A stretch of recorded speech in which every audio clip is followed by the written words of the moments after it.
Hey Rita, how are you? We are early tonight. Start a little early, you and I. Can you hear me decently?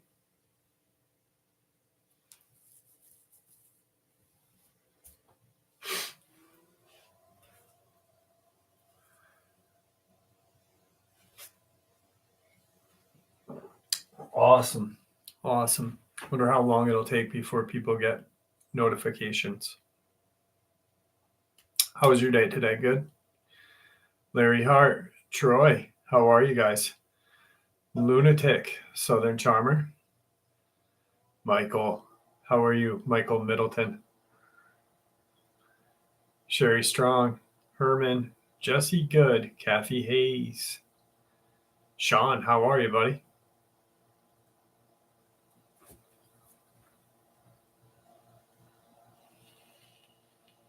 Aaron, AOS, how are you? Brittany.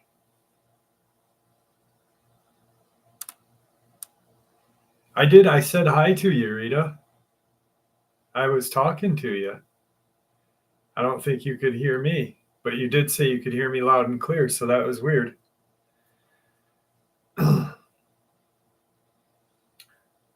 Did you see it?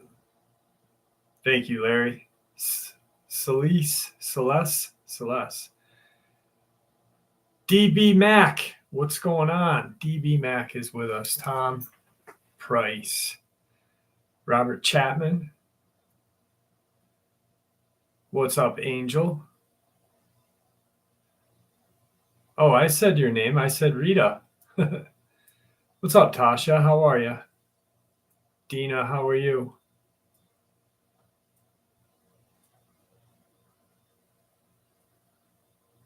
Email me, AOS. What's up, Dave? Yeah, you know it. $20 is $20, baby. Aloha. All the way from northern BC. Ooh, it must be cold up there. Notifications, all good. That's good. I actually was saying, because Rita was the first one that I was in here with, and I said, I wonder how long it would take. Oh, what's the temp where you're at? It's 30 degrees right now. Oh, minus 47 or 46. Jumping Jehovah's. That's like, you need like a heating warmer in your underwears to just fucking even move. MS, it's cold up in Washington, huh? Happy New Year, Rita.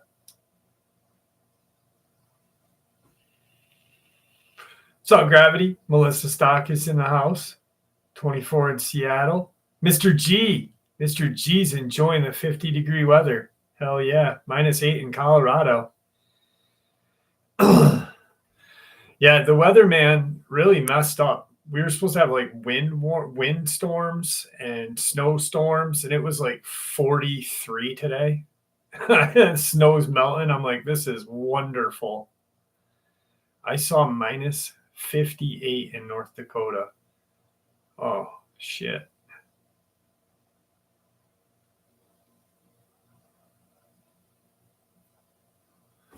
Good stuff, Michael. What's up, Floyd? How are you? Hey, Tommy, how are you? 9 degrees with a wind chill. Yeah, we're supposed to have a wind chill too. They always get it wrong. Chris has got to rub it in. 53 in Orlando. 52 in Phoenix. It's never this cold. We're getting some cold snaps. I don't want to look at the cars right yet. Ugh. RJ, what's going on in Walla Walla? So, my buddy Bill, that lives in Walla Walla, the rancher who was hunting Dogman, contacted me, and I gotta get him on the show this week. It's been a really, really long week for me. My brain is spent. I'm tired. actually contemplated on not doing a live tonight, but I figured what the hell. But I got some good encounters. I got some Dogman. I got some black-eyed kids, which we love. I got some kind of strange out of the pocket encounters, some crawler encounters. Yeah, I don't think sardines would help me with my my mental drain. I don't know how Victor is. I've not spoken to Victor in a very long time.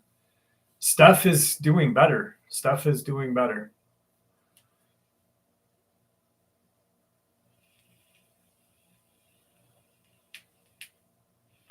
Thanks, 59th. Yeah, I'm kind of glad I did too. I'm just drained, tired. 45 here in Australia. Nathan Winter.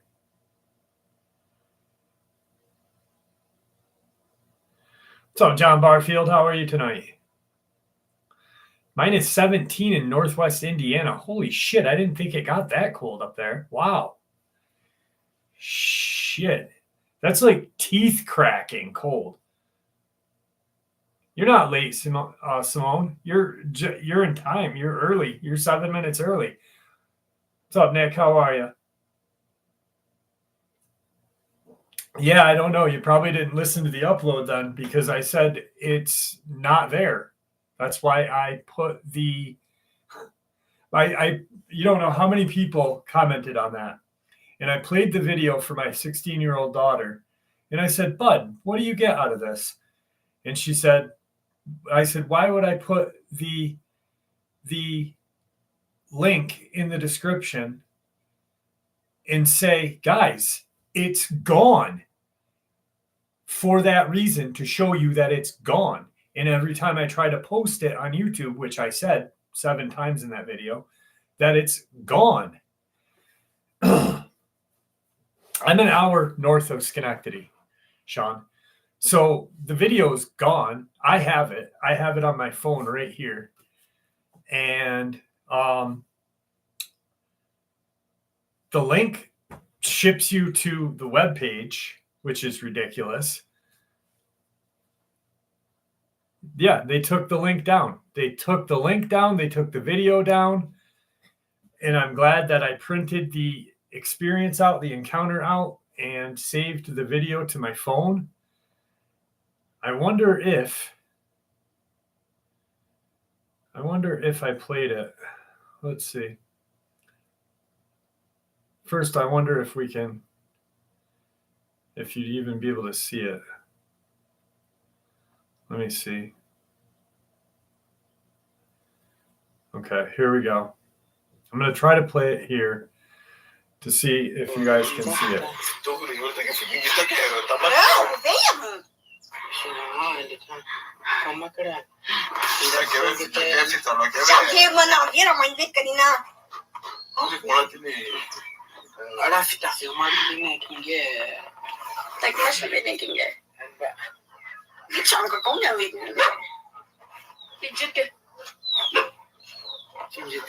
It won't, if you bring it closer, Dean, it won't even show up. I'm not new to this. It's the best it's going to come in. Jesus Christ.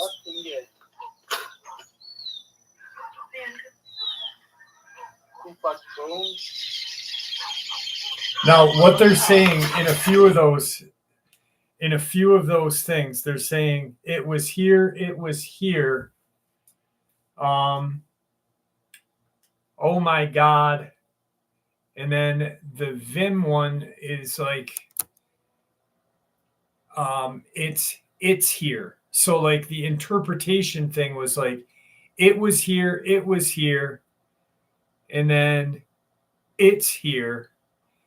So I don't know if they like, Ginger, what's going on? That's the video. I was telling Ginger Beard about this actually this week.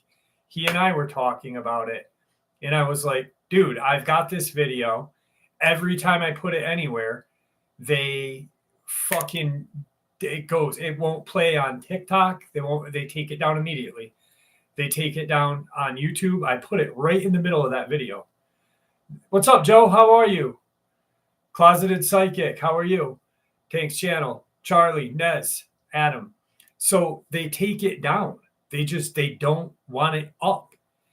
I have not put it on Patreon for the simple fact that I don't want to charge people to put it there. You know what I mean? Like, I don't want people being like, hey, they're you're only putting it on there because you want money, and that's not what. I can't put it anywhere. Like, I put it on Instagram, I put it everywhere, and just boom, down. And I thought that X would take it, but no. What's up, James Kaufman? How are you?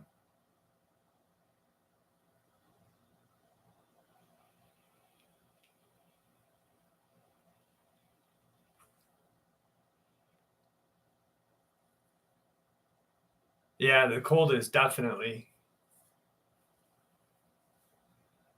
I don't use Rumble. I don't condone Rumble.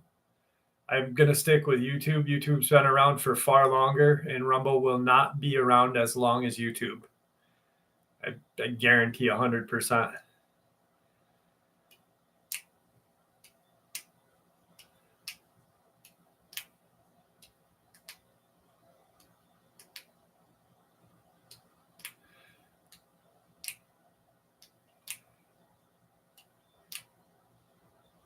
Yeah, I tried it 100 different ways, AOS on X. I even tried it before it was X on Twitter. It just won't take. They take it. It's off the internet. It's nowhere on the internet. The Wayback Machine doesn't have it. It's gone. Puma Pete, Rumble is free speech right now, and it really isn't. I mean, but I've looked into it. It's no better than YouTube. To you guys, it may be. It may seem like it is, but it's definitely not as a creator. What's up, Janie? How are you? Chris, I posted it today. I'm not going to repost it and get my channel taken down. I posted it today. They took it out of the middle of a video.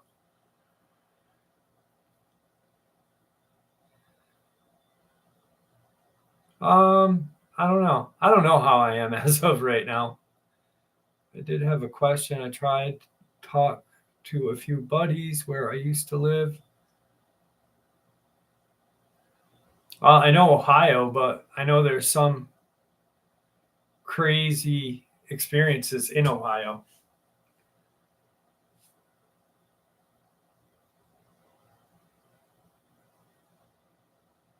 No, Paulie, there's no remade version of it. The video's gone. Video's gone. Article's gone. Only thing is the link. There's not going to be. My 16-year-old daughter understands this. Like, maybe that's why people believe the Miami thing happened. I'm starting to lose faith in people.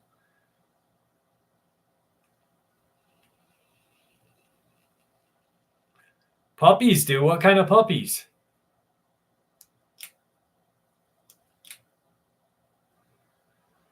I saw that clip on that giant. But there's been giants spotted all over on islands. They were giants spotted in Guadalcanal during World War II. What's up, Robert Sharp? Derek Crowley, how are you guys?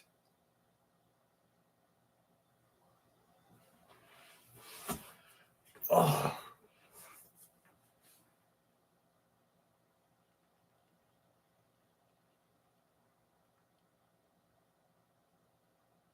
Did I miss a question? I must have missed a question.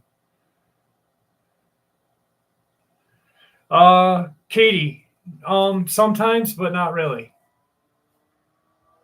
Paulie, the video's been out for almost a year. All right. You're not going to see a fake version of it. It's not going to be out there ever again. It's gone. I don't believe you. I don't think you know what you're talking about on this one. Because the video is gone.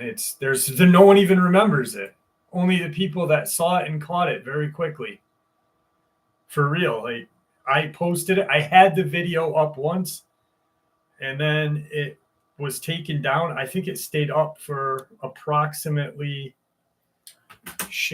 20 minutes the first time I posted it, and then it was gone. So it's kind of hard to make a fake video about a video nobody remembers in an article that got taken down a week after it was put up. But I have the link to that article.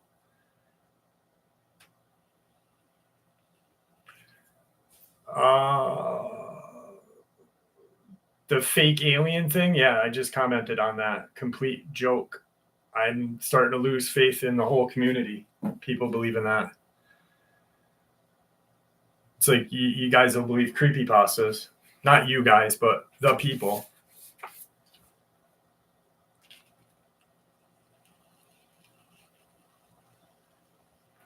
Maybe illegal aliens, but that's probably what they were talking about. That's what that guy was in the hood. He was an illegal alien.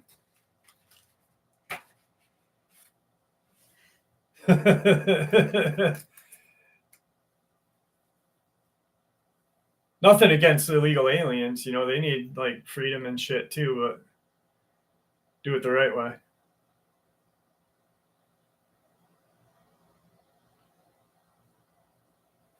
What's going on, Eunice? How are you?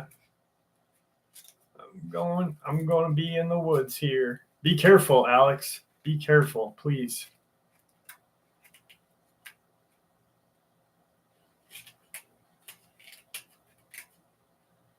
They're definitely covering things up. They've been covering things up for a long time, Lily. Very long time.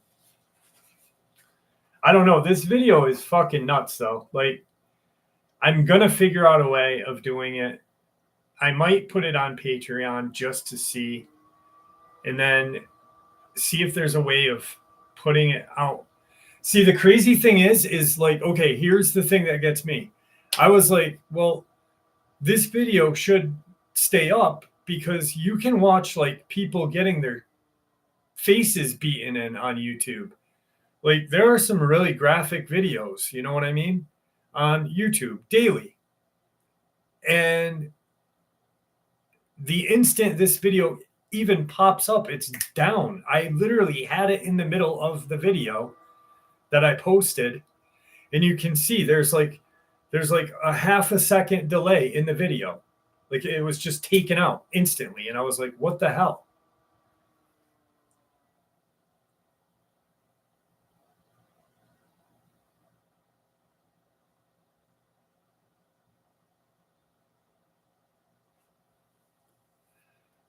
One thing, only thing, one thing, what would it be for you? I don't understand that. What's up, Denise? RH, how are you?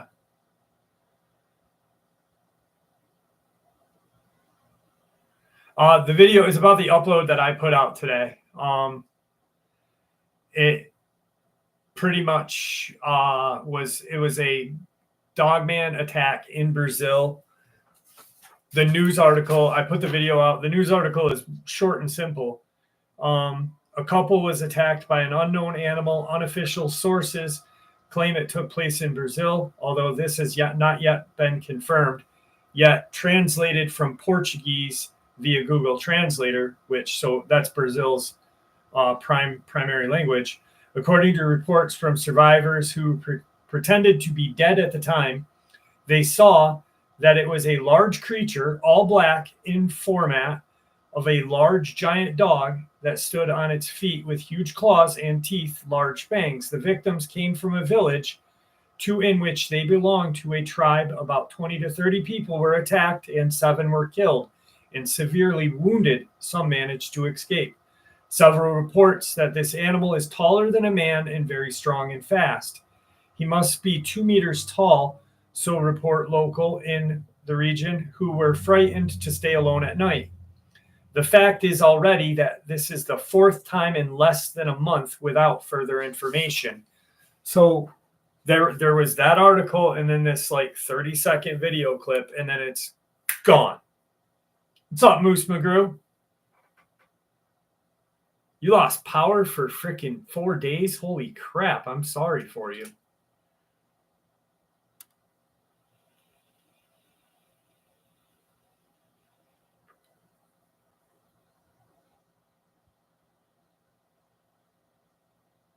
Haha, Simon, I agree.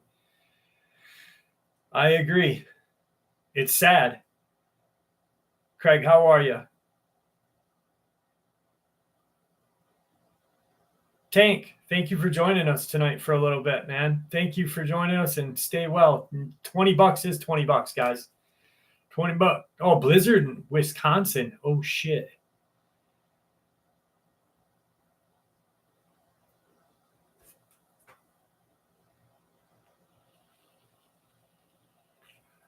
I'm sorry that I'm kind of snappy tonight. My dad's still not doing great, and my daughter's really sick.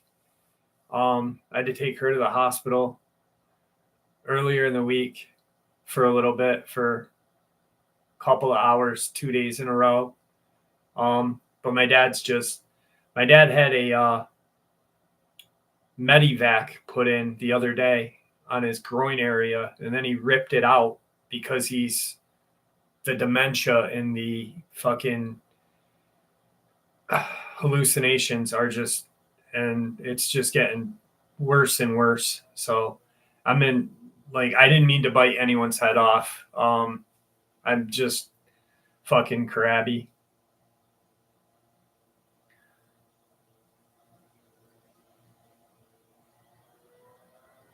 Yeah, Jay, I just read the article, brother. It was in Brazil. People were attacked. They said that they were attacked by a huge canine that was walking bipedally. And yeah, there's holes, there's lacerations, there's bite wounds. At first, the first part of the video that you see a young woman, and she's got, like, I thought she was dead at first, and then her eyes flickered, and they're showing the wounds, and then they show a guy that was all messed up, and then another girl, and it was pretty crazy.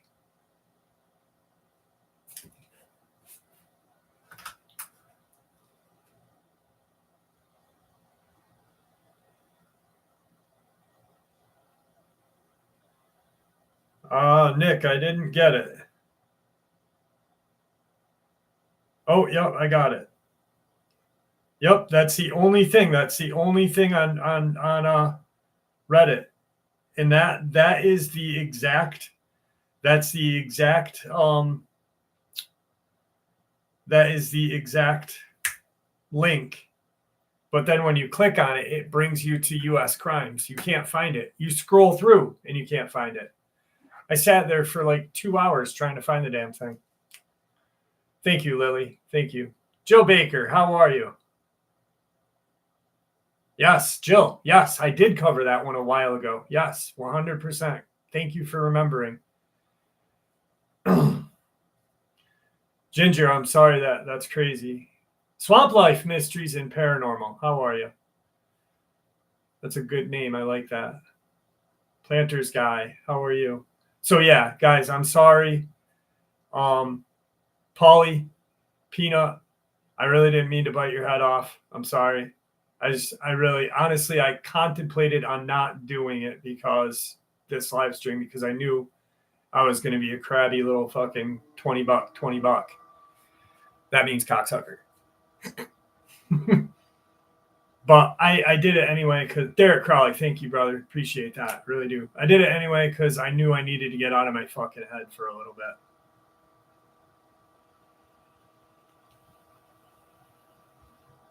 It is therapy.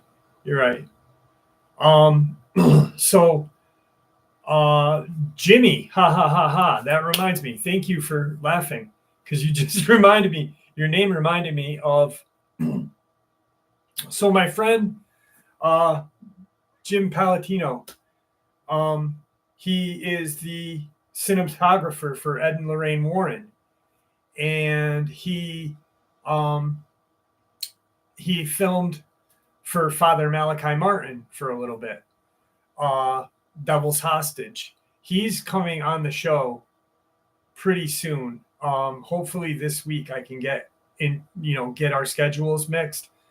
Dark Waters and I are going to be doing a upload together. I got to get Jane. I wanted to do all this week, but this week was just, you ever have like where it just seems like nothing goes fucking good? Like it was just like everything is like thrown at you. That's how it felt like. So Jane, Dark Waters, my buddy Jim, who's going to talk about Father Malachi Martin in those paranormal experiences that he witnessed, like actual real fucking devil shit, which is scary. And then Bill, the rancher who hunts dogmen. Sean, thank you, man. I appreciate that. I really do. Thank you very much. Pearl Green, how are you? Thank you, Pearl. Is Buddy in here? Hey, bud. Get some rest.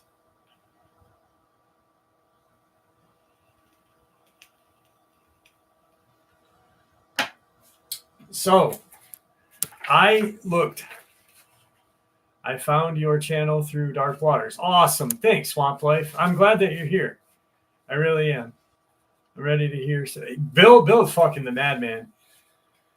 Dude, I have not talked to Bill this is crazy, all right? This is like, I've not talked to Bill in 2 years, 3 years, about 2.5 years. It's amazing that how fast time flies, you know what I mean?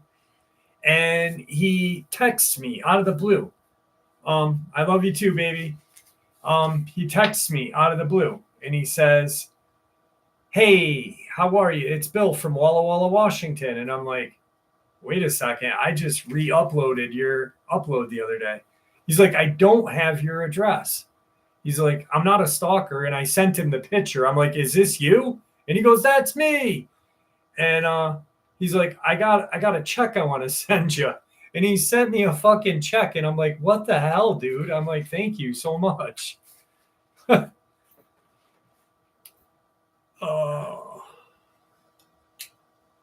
Probably pretty crazy, Sean. Joe Biden would drop a deuce in his Depends.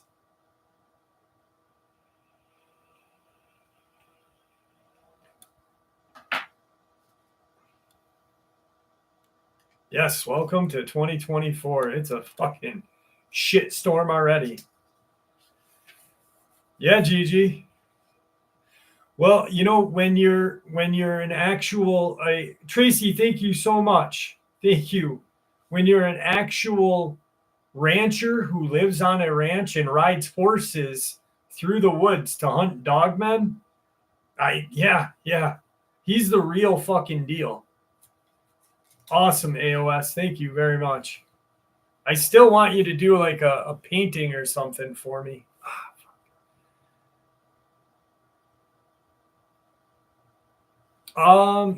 Yeah, I've probably heard it. I don't. John Allen is the only other YouTuber besides like Dark Waters I'll periodically pop on that does stuff like I do. I don't watch other cryptid channels. I don't pay attention to other things like that because I'm always researching it. So, but yeah, I'm pretty sure I like John Allen. He's a good guy. He's an honest guy. Just a neat person. So, and anything that he does is legit. He's 100% legit. Let's see. Didn't get it, AOS. Let me check my spam. No, it didn't come through yet, bud. I'll check in a little bit. Alan Howell, thank you so much, my friend. Thank you very much. Wood burning, cooking. Ooh, cooking on wood is the best way to do it. That is the best way to do it. That is a great sticker, Alan. I got to do it for freaking DB Mac. All right, DB Mac, here it is. Wait, not to be rude. Not about painting your walls a different color. It could be a contrast to your uploads. Please don't think. I don't own the house. I was gonna buy this house, but someone beat me to it. So no, I'm not gonna paint the walls because it's not my house. So I'm not gonna sink any money into it. $20 is $20.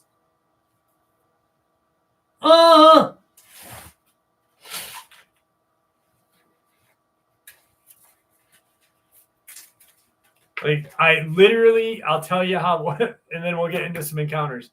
So my landlord, my old landlord, his name was Tony, and he was a dentist, and downstairs was his dentist's office. I have the whole building. The whole building is technically mine, because I rent the entire thing. And when he passed away, they put the building up for sale, and they wanted like $185 for it. Really reasonable price for upstate New York. It doesn't have a yard. It's got a really piss poor yard. But I wasn't gonna pay $185. I was gonna pay $160 was my bid. Or $165, excuse me, was my bid that I was gonna do. But I felt embarrassed offering his wife that because they had been so kind to me. And I let a month go by, and I called the realtor, and I was like, hey, I'd like to put in a bid for $165. And he goes, yeah, we're signing the contract today already, or we signed the contract already. And I was like, what? And I'm like, well, can I ask how much they bought it for? And they're like, $160. So I literally was kicking myself in the ass because my loan would have been cheaper than what I pay for rent. Dude from Texas, how are you? Rockin' steady. How are you, buddy? Tracy. Oh.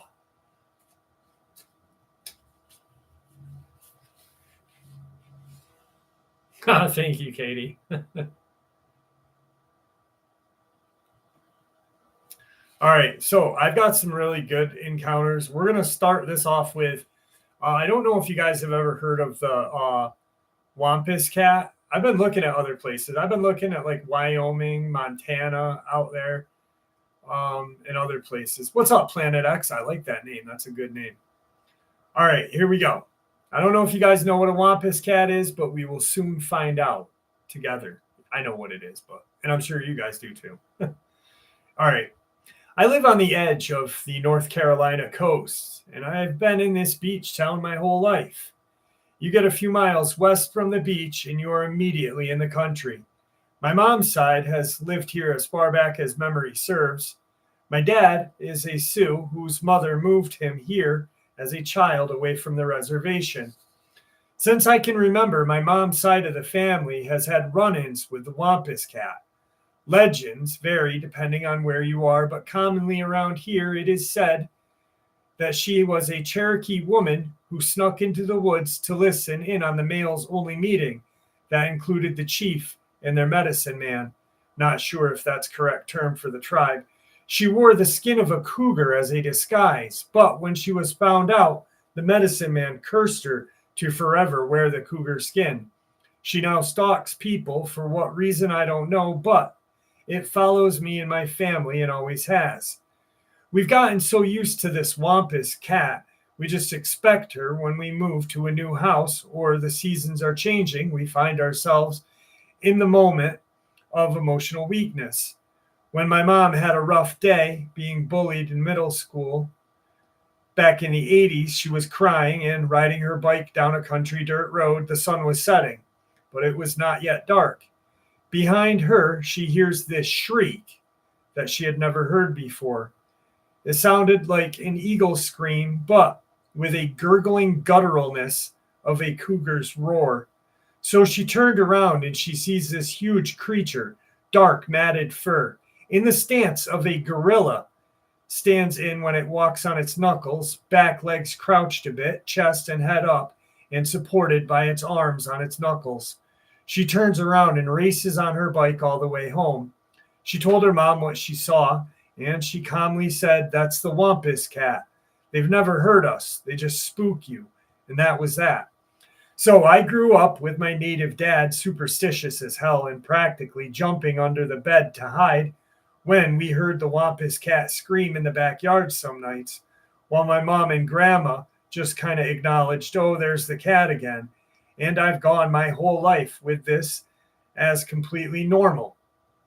Even when I got married and my husband was out by the woods with me, we'd hear the scream, see the leaves on the forest floor kick up as it stalked us, never coming too close, and have to realize that to people who didn't grow up in my town, this is a terrifying experience. To me, it's like when you occasionally see a cardinal in the trees, but a bit different than day to day, but nothing really life changing. My closest encounter was one night in high school. My friend and I and her boyfriend were sitting on the front porch enjoying the nighttime salt air and the lightning bugs. A huge, gorilla sized, extremely hairy animal runs up to the front porch, screams like hell, was opened up. Now, I'm semi used to this critter, but I didn't want it 5 feet from me. We go to her bedroom, and for about an hour, we hear it stalking back and forth under her window, about 10 feet down. Coastal towns have raised houses on stilts in case of hurricanes. Growling, spitting, screaming, and rolling around in the foliage, just being pesky and grumpy. Finally, it wandered off. All is quiet, and we fall asleep. Every once in a while, I'll still hear it.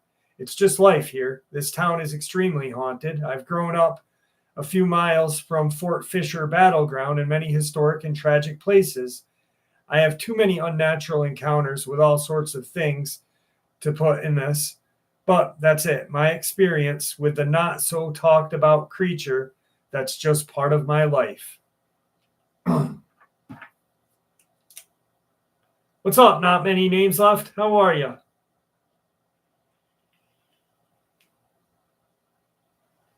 What's up, Rhonda? How are you? Dana, how are you? No, Wampus cat is not a dog man. What's up, Steph? How are you? We were just talking about you, actually, buddy. Wampus cat is not dog man. It is about the size of a dog man. Or so they say. I've never seen one myself. But and then here's a little more. I grew up in west central Georgia, right on the Georgia-Alabama line. We lived out in the country and had a swamp down behind our house. I had a dog named Silver Chief. When he was a puppy, I was a baby. We grew up together. I had graduated high school when he died. Anyway, the dog was not afraid of anything, man or beast. We'd been having some chickens killed at night and thought it may be a fox or something. One night I heard the chicken hollering, so I grabbed my flashlight and .22 and ran to the chicken coop. It was dark, but I saw some big and white-looking people jump over the chicken fence wire. That's 7 feet high. I went in, and there were 6 dead chickens. It was not long after, on another night, I heard my dog barking. I could tell by his bark he had something treed. All of a sudden, he screamed and ran back to the house. He had never run from anything. My brother got the .22 and walked up into the woods. He was walking around and heard claws scratching on the tree bark. He looked up right into the eyes of what we call the Wampus cat. It was getting ready to pounce on him. My brother, who was an excellent hunter, just threw the rifle barrel up without taking time to aim and shot at the cat right through the head. He brought the cat home, and I had never seen anything like it. It was solid yellow and white colored. It had 3 to 4 inch long fur. Its tail was 4 to 5 inches long. Even with a short tail, he was 3 feet tall or long from tail to nose. We skinned it, salted its skin, and stretched it over the barn door. I remember that we used to hear it screaming in the swamp at night. Sometimes it sounded like a woman screaming, sometimes like a baby. Well, that second story sounds to me like they shot a freaking bobcat. I don't think that's the Wampus cat. That's definitely a bobcat. The first one, definitely a Wampus cat.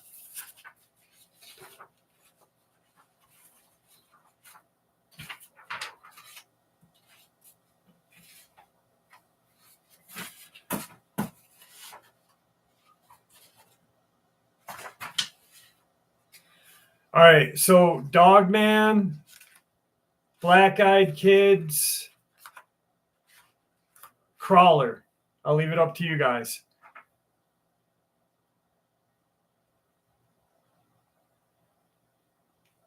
Anastasia, how are you? Simon, have a good night, my friend.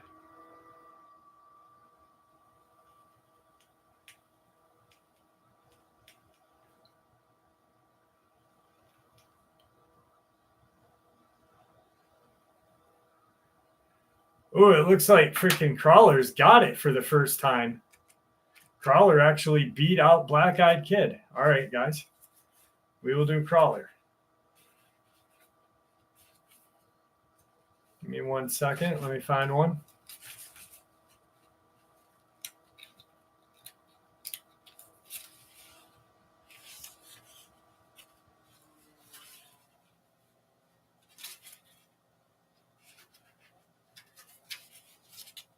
All right, here we go.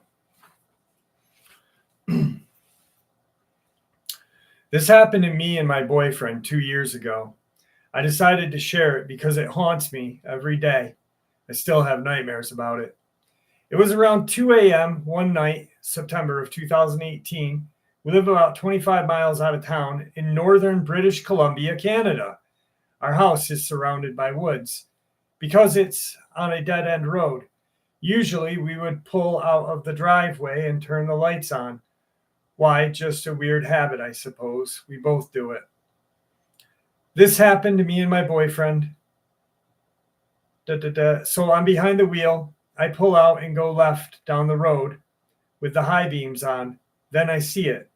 We see this weird, hairless, pale humanoid creature crouched in the middle of the road. It almost seemed to be glowing, but that was probably because it was such a pale white and I hadn't turned off my high beams. It whipped its head at us as if it was surprised by our lights turning on. After a second, it shambles across the rest of the road in jerky movements down into a ditch, which is about 3 feet deep. But that's not it. We both watched it as it went down into the ditch, turning around to face us. And it stood up on its back legs exactly like a human, but not quite. It stood well over 5 feet higher than the ditch, taller than our car at the time. And remember, the ditch is already 3 feet deep. So this creature was at least 7 feet tall. It looked aggressive, hunched at the shoulders and leaning forward slightly, as if to look at the car, and I swear it made eye contact with us. No, it was not watching us drive by. It wasn't watching the car. It was looking through the window, looking right at us. Whatever it was intelligent. It knew that the car wasn't moving itself. It knew that we were inside. I drove so slowly, turning my head and keeping my eye contact with it as we drove past, and it did the same, craning its neck and watched me leave. My boyfriend couldn't see it past me at the point. Eventually, it's out of my vision, and I look back at the road. We are both completely silent, driving less than 10 kilometers an hour. Haven't taken my foot off the gas when I saw something in the road. To this day, I really don't tell people because they just laugh it off or try to explain it as an albino starving bear or something. Now, in 2020, his parents were visiting just before winter hit. They have a dog. Me and his mom were having a smoke on the deck, which is 6 feet off the ground. It's dusk, not much light. We're on the left side of the deck, the same side we turn on the road to go into town. You can see the patch of woods where the creature would have been before, so the incident happened in this little area. We hear a bunch of cracking twigs just as the dog starts to go nuts. The dog is small, so we were surprised when he almost jumped off the deck to run into the woods.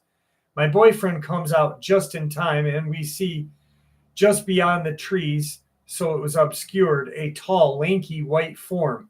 But we couldn't see anything else definitive. And his mom has terrible eyesight and didn't have her glasses at the time. I know it was the same creature. I got this twisting feeling in my gut. We don't leave our house at night. Maybe it's weird, but I kind of want to see it again. I used to think, wow, these are cool stories. I believe in them. It was nothing compared to the awful terror I felt when this creature made eye contact with me. I'm positive it's not natural. I literally think about it every single day, and sometimes it brings me to tears. Is Caden? Caden's not here. I know where Caden is. Caden's listening to 80s music. Caden found a 80s radio show that plays like synth music, and he's hooked.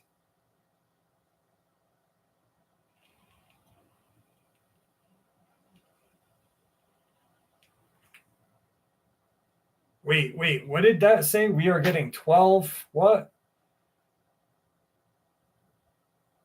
12. I wish we'd, who got 12 feet of snow? Where the hell? Enki. It was in April a few years ago. Yeah, that was in 2016. We got that. It was in April. April 4th, to be exact. You want to know how I remember that? It was because that was the day I got sober. Was the day the fucking blizzard hit in 2016, April 4th. Duran. Dude from Texas. That's what I told him to go and listen to. I was like, dude, listen to Duran. Or better yet, if you want to listen to some real good synth music, listen to Deadsy.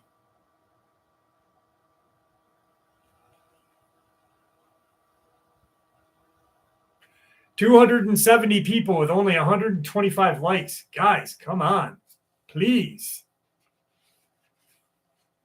Randall Kennedy, thank you very much, my friend. Thank you so much. I truly appreciate you.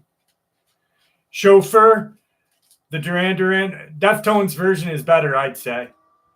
Hungry Like a Wolf, yup. Depeche Mode is amazing too for synth music, whatever you want to call it. It's warm enough in my part of New York that's raining, not snowing. Strange, yes. Kyle, it's 30 degrees in the Adirondacks right now. Deftones version is way better. You're absolutely right. They just did a version of that. You know the song that in Silence of the Lambs? I forget the name of the song, but Chino's band Crosses just did a version of that and that George Michael Teacher song. Goodbye Horses. Thank you, Charlie Knight. Did you hear that version of them? The Cure is great too. What's up, Robert? How are you? Mindy Weeks, how are you?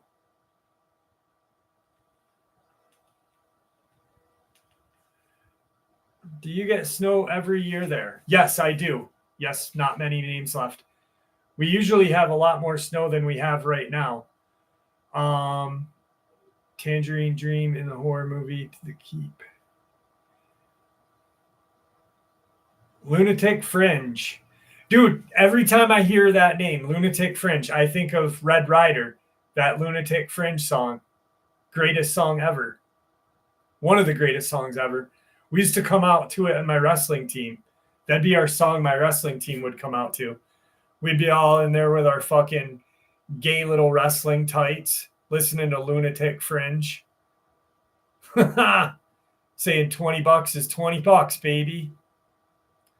I wrestled. I was really scrawny when I was growing up. So, ninth grade, I was JV, then varsity. In ninth grade, I went from JV to varsity. I was at 119. 10th grade, 119. 11th and 12th, 126.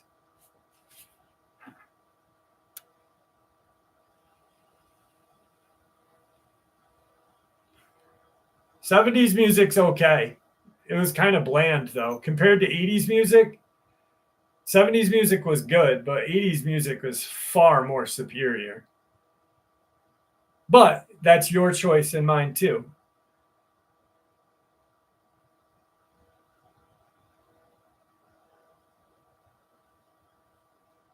I was wrestling in the year was 1991 to 4 were my JV varsity years. So it was 126, 119. So it was probably different. You're probably younger than me, Kyle. Favorite Deftones song? Pantera's great. Steppenwolf's good. Favorite Deftones song is Digital Bath, probably. I'm 6 foot tall.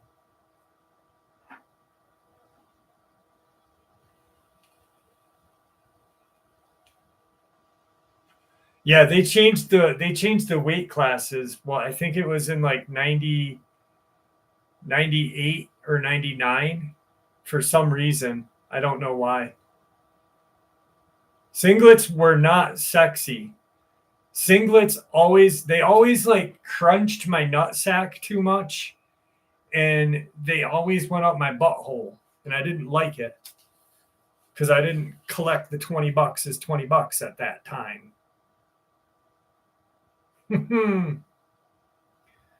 Dude, they weren't even nut huggers. They were nut smashers, man. Very close to wearing a thong. I wear double spandex.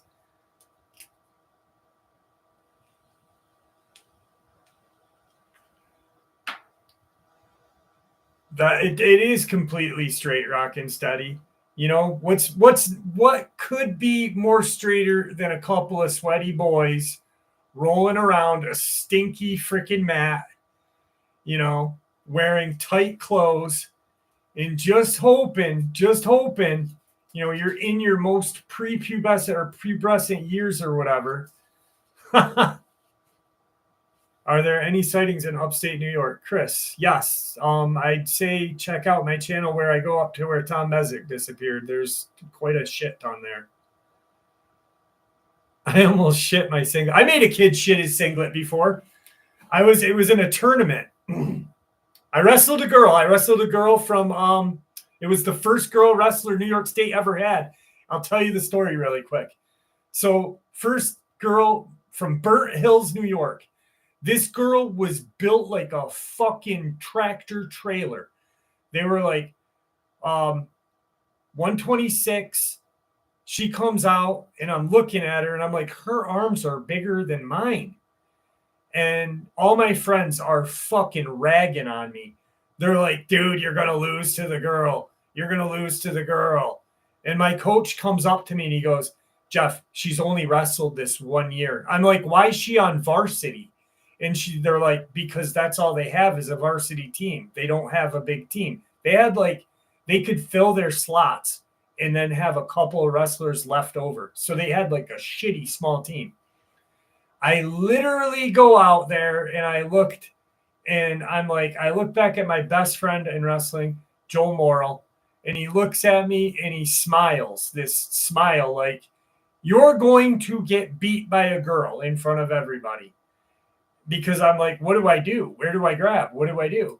So I literally just blacked out and I shot in. I did a double leg takedown. I smashed her on the ground as hard as I could. And I fucking threw her in the grapes, which didn't hurt her. Then I did a helicopter. I let her up, did a helicopter on her back, spun around, and then pinned her. It was done in I think 46 seconds. It was crazy. I'm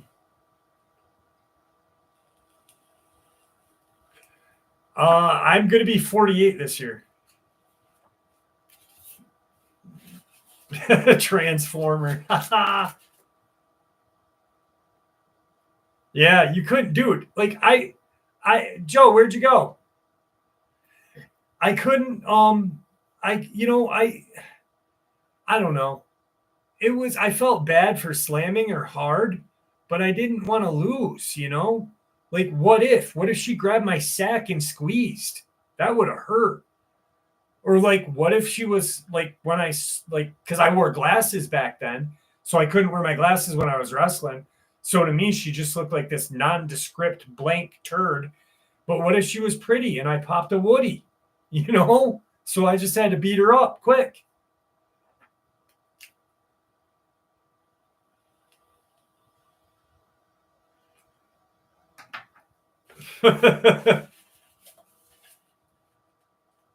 Deaf girl in 8th grade. Oh, Jesus Christ. No, she was not hot. She was definitely not hot. She looked like the farmer's daughter that got fucking kicked in the face with by a horse. Thanks, big chap. And then my 10th grade year, I couldn't wrestle. I got banned from wrestling for like 6 matches by whatever the New York State high school, whatever. So I just did ATWA instead because there's this move called it's a completely illegal move. And Hacksaw Jim Duggan, who the WWF wrestler, is from my town. And my dad wrestled him in high school and they were friends. So, and my wrestling coach was my dad's friend. So I got extra help. And I was taught these old moves from like the 60s. And there's this move called the barbed wire, and it's illegal now. And what it is when you're trying to pin somebody, it's almost like a reverse grapes, but you're lying on top of them and you've got their arm over around their neck. So you're almost choking them with their own arm. And I'm laying on this kid and I'm arching my back.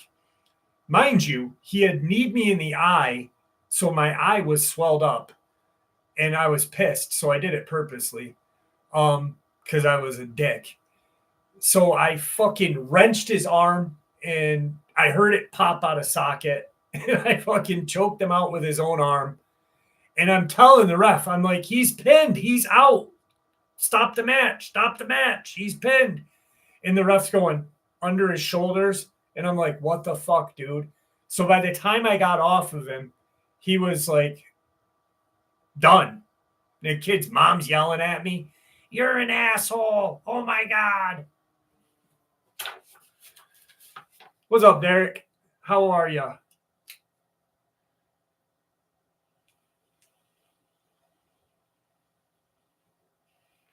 Yeah, Hacksaw did have cancer not too long ago. Paul, thank you for joining us. Have a good night, my friend.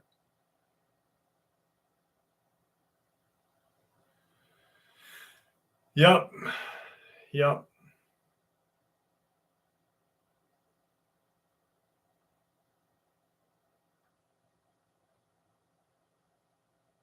I'm sure you do, Juliana. Sheep are tough little fucking animals. And then you got to wrestle them down and hold them down. What's up, D White? How are you? Fixing to hit 40. 40's good. The claw. Dude from Texas. Quick answer. I should have challenged his mom. His mom was one of those, like, Karens back in the day before Karens existed. Head Up is a great song. Great song. I got some Indiana experiences. Not right now. I don't have them in my thing, but I've got them in my folders.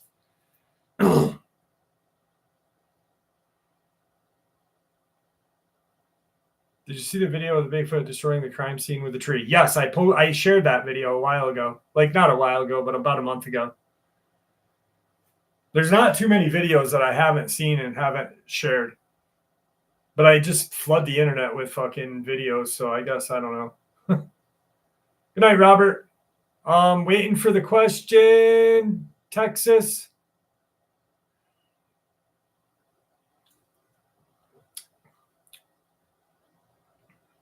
I got a few. I do have a few. I just don't have them with me right now. But I got this big pile of. So, Mr. Billy Blue, I do miss Victor too. You know, maybe I'll do is like a state by state very soon. So we'll go through all the states and just do a kind of a. Monty, what's up? How are you? Holy shit, I haven't seen Monty in a while. Wow.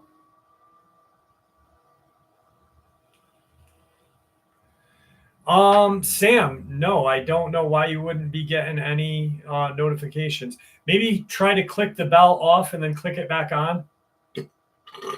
That was gross. Sorry. What's a Karen? A Karen. Oh, got to skip the ads. A Karen is like one of those ladies who will contest everything. You know, is always right, has like the stick up their ass about everything. What's your opinion on Sheep Squatch and the Mothman? My opinion. Well, there's been far too many accounts of the Mothman for it not to exist. And Sheep Squatch, I think, is a Bigfoot or a Dogman. I don't think it's a sheep or possibly a goat man, but I think more or less a Bigfoot or a Dogman. Yes, long time no see, Thomas. Montague. Have you ever spoken to the family of Tom Mzik, Karma, in regards to what they think? Yes, I have. I've done multiple videos on them, Chris. My uncle was the undersheriff in that case.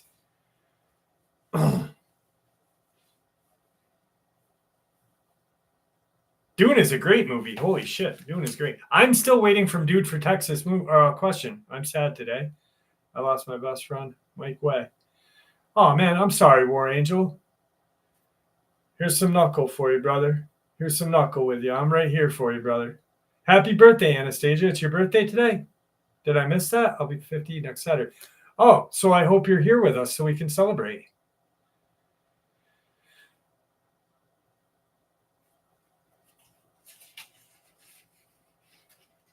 All right. How about a black-eyed kids?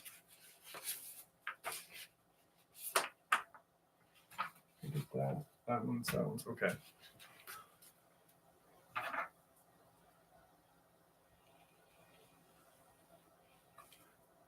All right. Dude from Texas, if I miss your question while I'm doing this, redo it so I know what it is, okay? Okay, here we go. I think I did. Okay. I grew up as a latchkey kid. Parents didn't arrive home until after 5 or so. One day after school, early teen, I'm sitting in the dining room doing my homework when I hear a very firm knock at the door, like the kind that the cops do. Our elderly neighbor is knocking like this when he would come over for whatever reason, so I got up to answer. I opened the door to reveal what appeared to be an 8-year-old boy with sandy blonde hair looking straight down. He was wearing a yellowish but sooty shirt under this gray zipped up hoodie, which was dirty as well. It was late spring in the South, and I knew most nearly all the kids our age in the neighborhood and from our school. I didn't recognize them at all. Not relegating myself as the pinnacle of knowing everybody, I figured he was a friend of one of the neighborhood friends' little brother or something. I said, "Hi, can I help you?" With a very assertive tone, he said, "Let me in. I need something to eat." Baffled by the kid's gall, I said, "Do I know you?" When this time he barked the same thing with a little more gusto, but in a flat tone. "Let me in. I need something to eat." Something was very weird about this kid. I asked if he needed to call his mom or anything. Same answer. So then I asked if he was friends or so and so. No response. I tried to make a little bit of more further small talk with him, chumly tapping him on the shoulder. Surprisingly, he was literally as hard as steel. The whole time his gaze was fixed downward. So I leaned in to get a look at his eyes. His eyes were black, a deep black. I asked him if he had been in a fight. No answer. By this time, my alert sensors are up and running, thinking domestic abuse, by his seemingly sullen and brash attitude. I started to get some crackers, and on my way, an alarm went off in my head. I thought, why is his entire orbital area the same color as his eyes? After grabbing the crackers and turning to further question him, in mid-sentence, I look again at the doorway and he's gone. Then I started to hear the kid's voice in my head. It was like he was asking someone, why didn't it work? It didn't work. I just brushed it off as a weird experience. Fast forward several years later, I'm 25, bored as hell one night, so I decided to read about these black-eyed kids phenomena. Then the memory hit me like a hammer, and I was freaked out. Luckily, I had imparted this to a friend when it happened, and he does remember me telling him that story.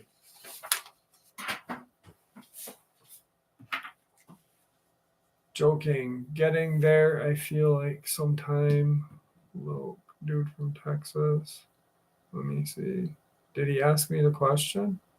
Did he ask me? No. Already asked it again.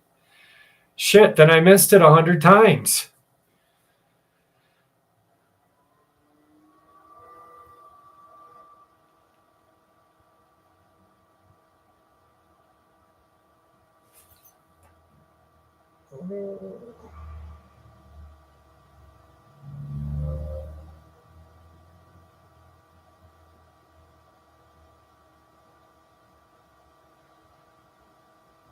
Hang on, just scrolling through quick to see what I missed.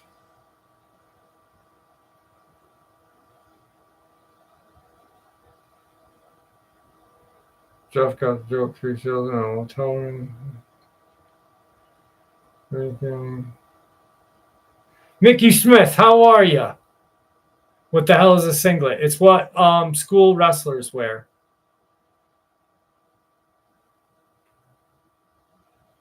I can ask again exactly at midnight. LOL. It is midnight. Well, it's past midnight. Chris, Tom disappearance.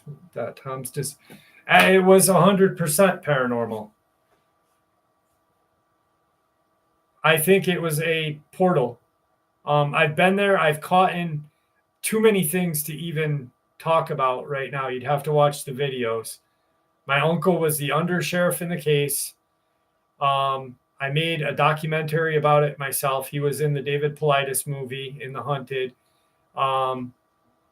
It's just I've interviewed everybody that can be interviewed, and the only conclusion that I can come up with about the 1,000 times that I've been there is portal. I don't think it was a cryptid. I think a portal opened up. I've actually caught things. Asked if could tunnel system. Yeah, dude from Texas. If that's the question you asked, I do believe that they use tunnels. And yeah, I caught metallic sounds that his family members mentioned on camera. So I think 100% it was portal. Yeah, I'll probably not stop smoking my vape. Once again, War Angel, I'm sorry for your loss.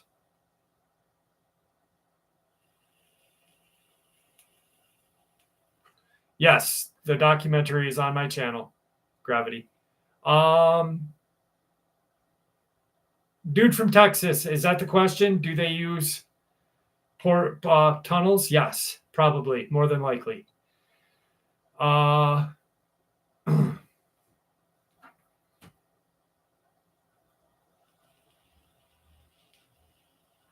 Died from snowfall? I don't know. That's an interesting one.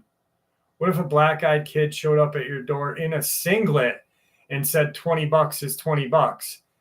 I'd have to say yours or mine. Ha ha!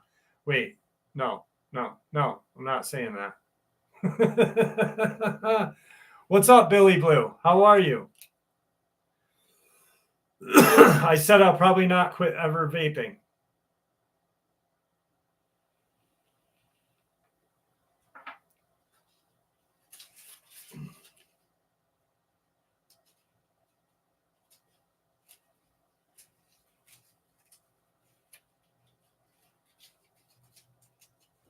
Sometimes big brown growlers come out of portals. Absolutely. Jeff, when you go up there where Tom disappeared, have you noticed that you never look up on camera anyway? I always look up.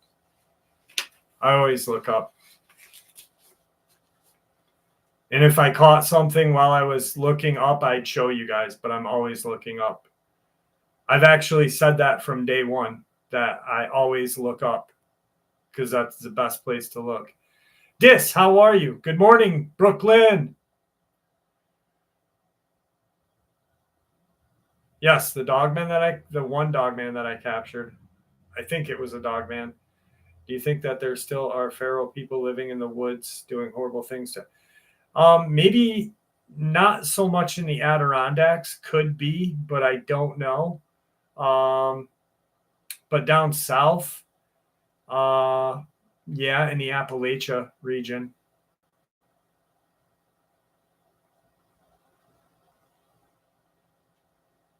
Thanks, Scott. Appreciate that, my friend. When camping, sleep facing up. No, I like to sleep facing down with my butt in the air when I camp, just in case something wants to get frisky. Probably. Oh, fuck. What's up, Derek Bailey? How are you?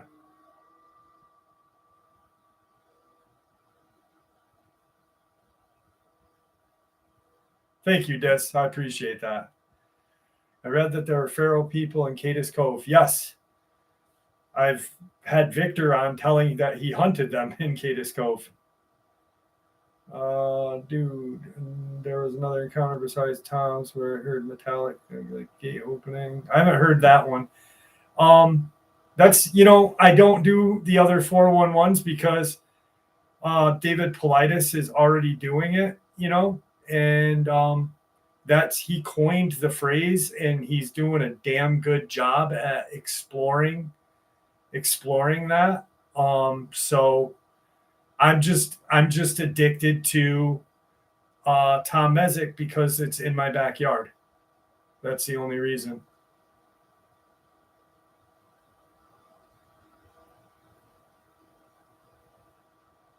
Well, Mr. Blue, someone has to.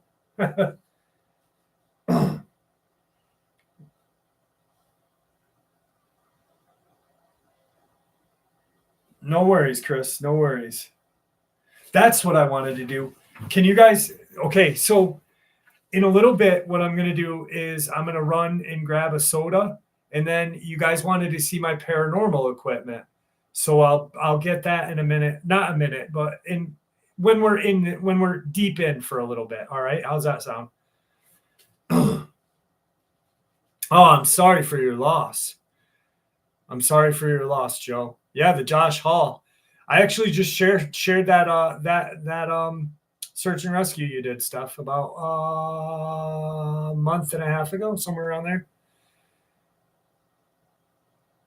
125 feral people disturb me like nobody's business. I don't like feral people. I don't even think we should call them people because they are probably most likely not people.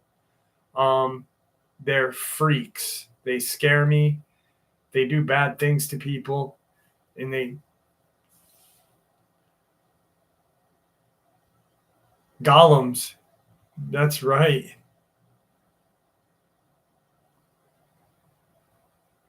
Yeah, I don't like feral people. I don't think they're I think that they, I wouldn't mind having one hanging on my wall. Just kidding. No, I'm not. Does that make me a bad person? Yes, it does, Jeffrey. Yes, it does. Did that one.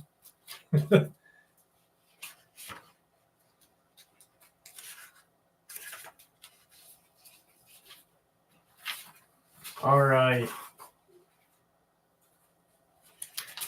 There we go.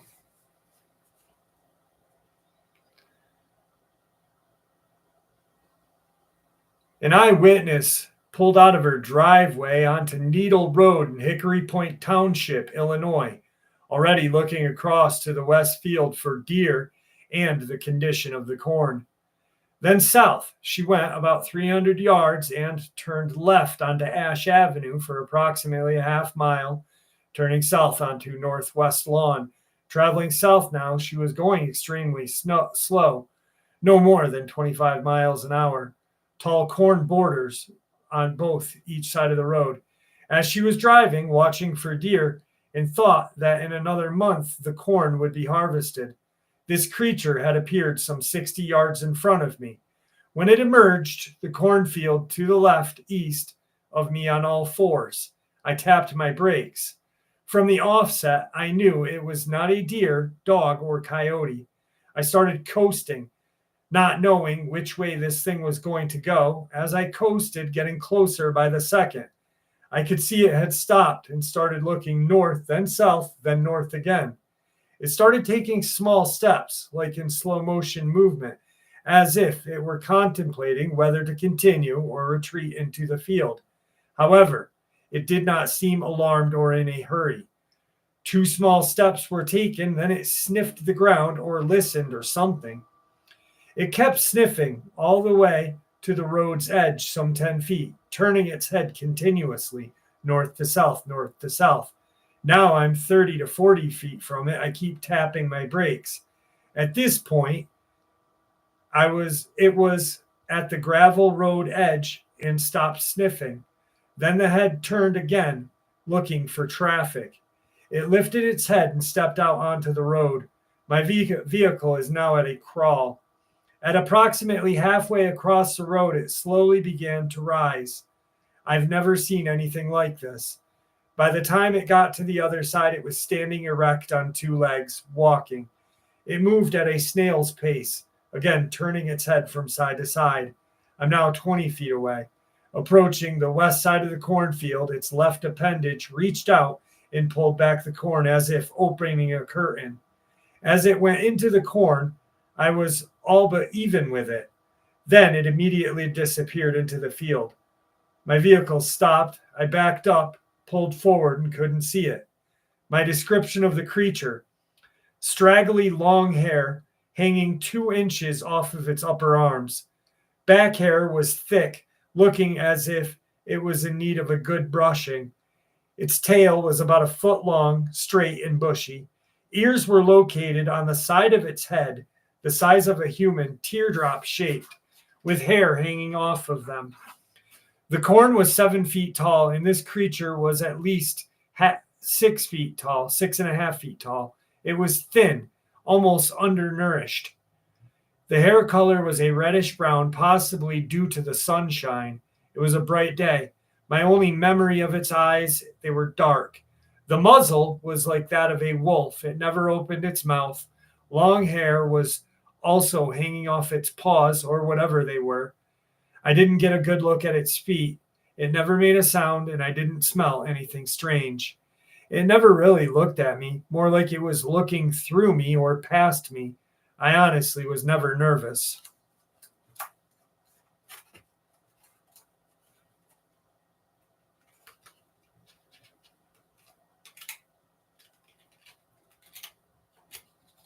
Crossface Cradle. Good move. Nikola Tesla, how are you? Sorry I didn't say hi to you. I missed you, my friend. Ugh. Dis, you're crashing out?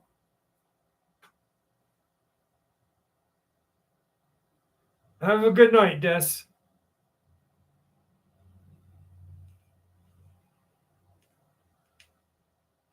What's up, Nubian? All right, well, have a good night, Des. Thank you for joining us. I appreciate you.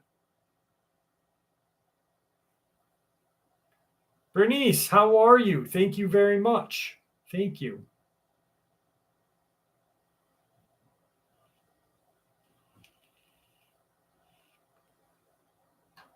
No, I don't drink, Mr. Billy Blue.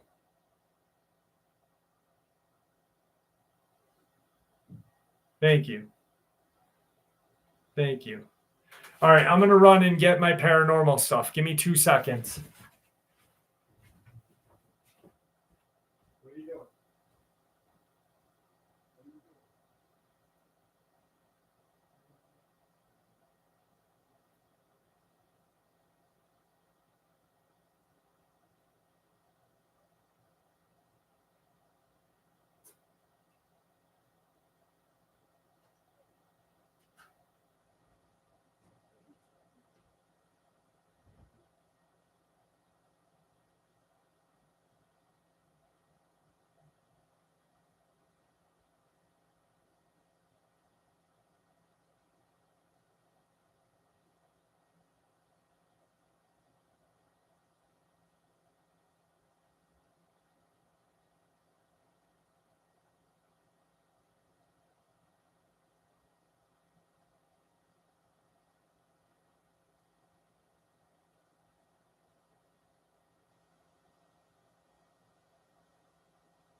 Okay, guys, I'm back.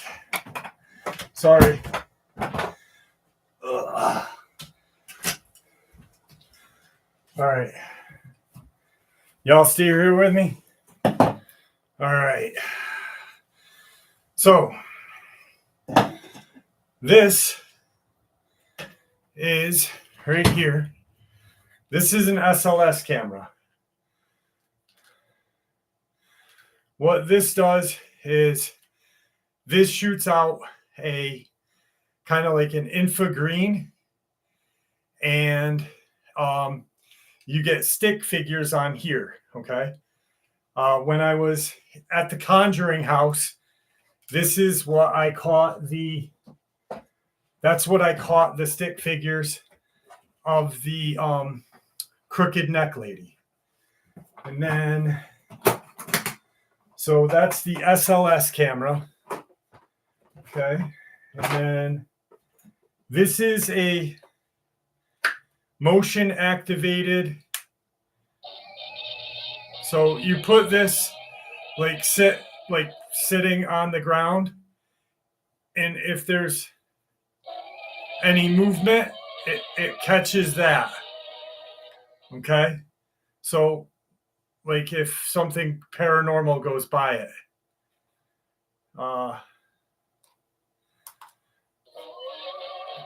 And then this is my spirit box. It's called, this is a sweeping spirit box. So what it does is it picks up, it'll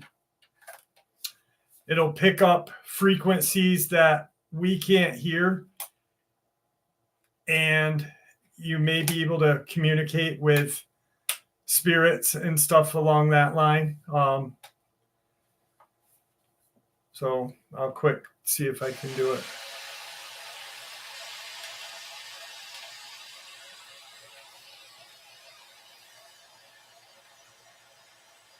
I haven't used it in a long time. There we go.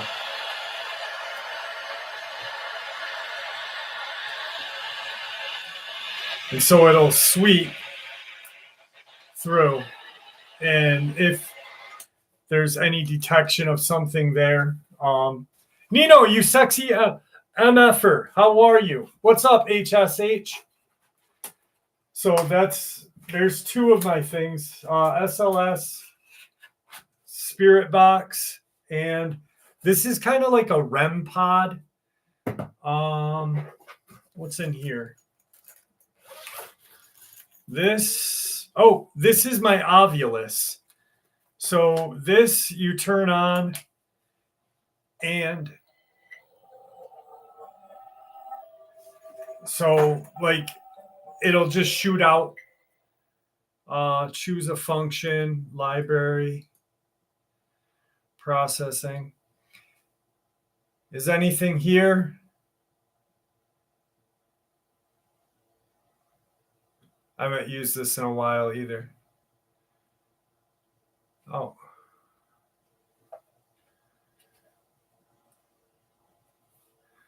And then go back home. Alphabet, there it is. That's it. Okay, so if there's some kind of activity in a house, see right now it's kind of staying flat. There's obviously no activity in this room right now. But if there were, it would spike up and stuff.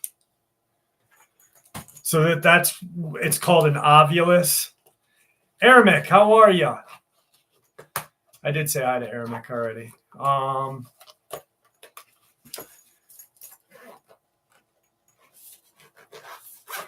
Okay.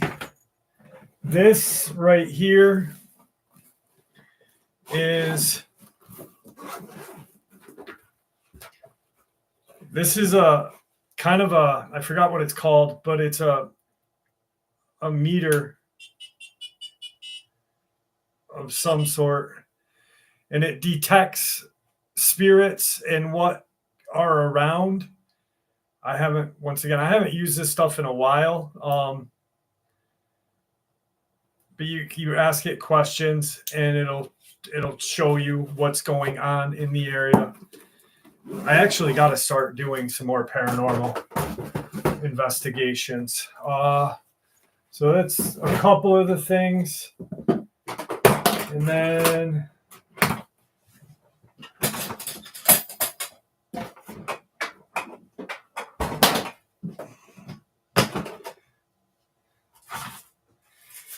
my EMF reader, classic EMF reader.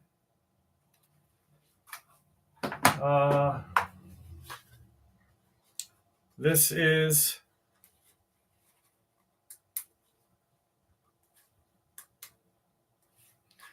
just a battery pack.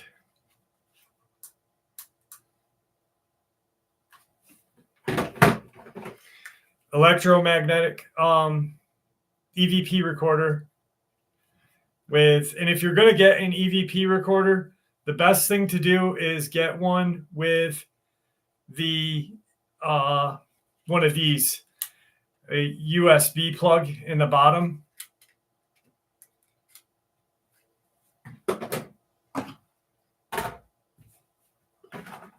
Then this is a S box, it's called.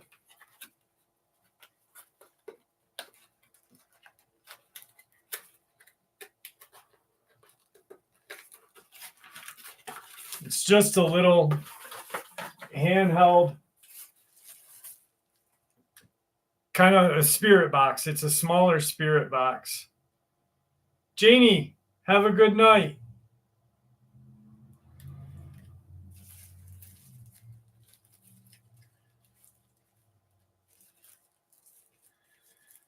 And I think that's probably it for right now. No, there's one more. Hang on.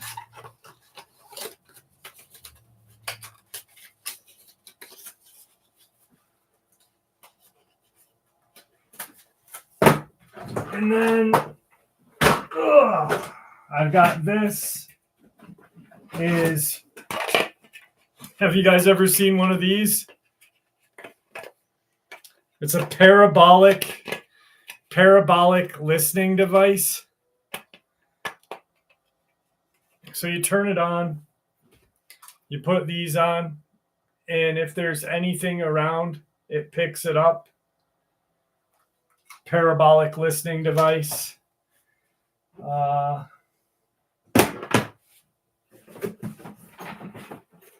And that's it.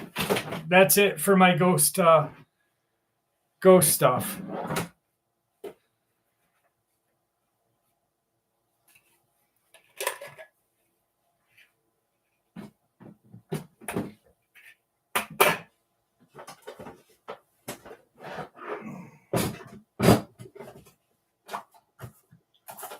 So for the guys that wanted to see it, that's it. That's what my ghost hunting box looks like.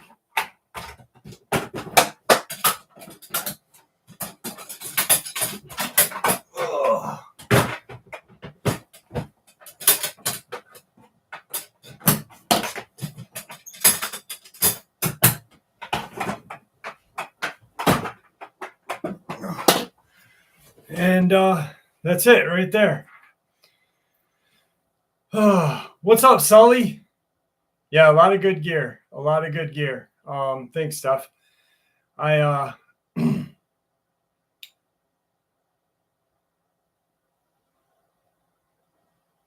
thank you, Parnell. Appreciate that. God bless you, brother.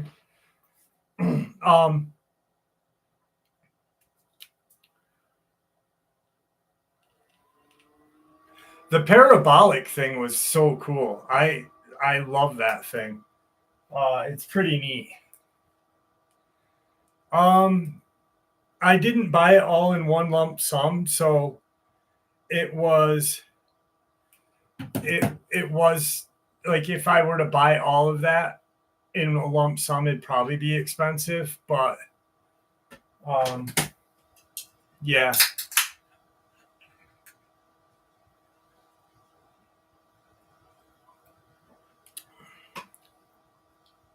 Forgot to blow the shofar. Yeah, it's definitely been. I will ask Jeff for his email again. All right, I will put my email in here again. NADOLNY.M.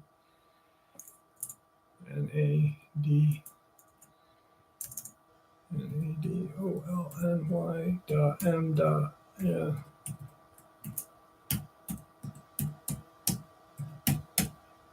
Okay, my email is right under Joe.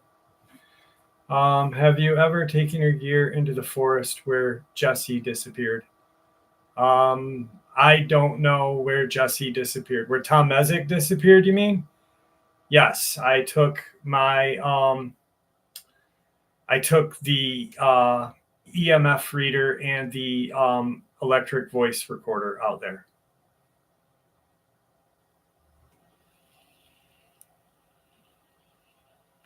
And I made videos on that. But it's, yeah, Tom Mzik. Yep, I've done that multiple times, actually. Good question. Good question. All right. What's up, Sandor? How are you? Yeah, YouTube puts in ads in live streams, Paulie. And because I was talking, I sometimes miss skipping them for you. So, Hotel Hell. Where's Hotel Hell?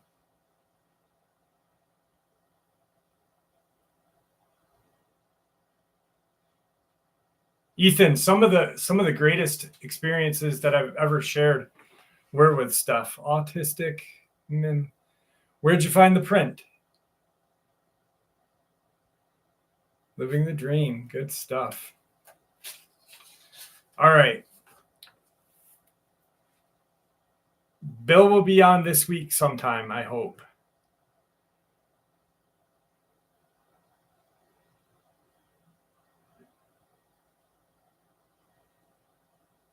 Oh, yeah, I forgot. And thank you. I got these.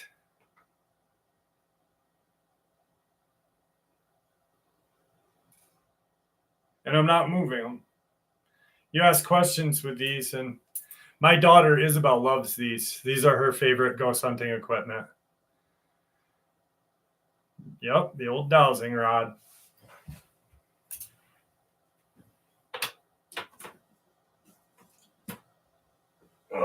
Okay. I bought those dowsing rods are actually from the Conjuring house.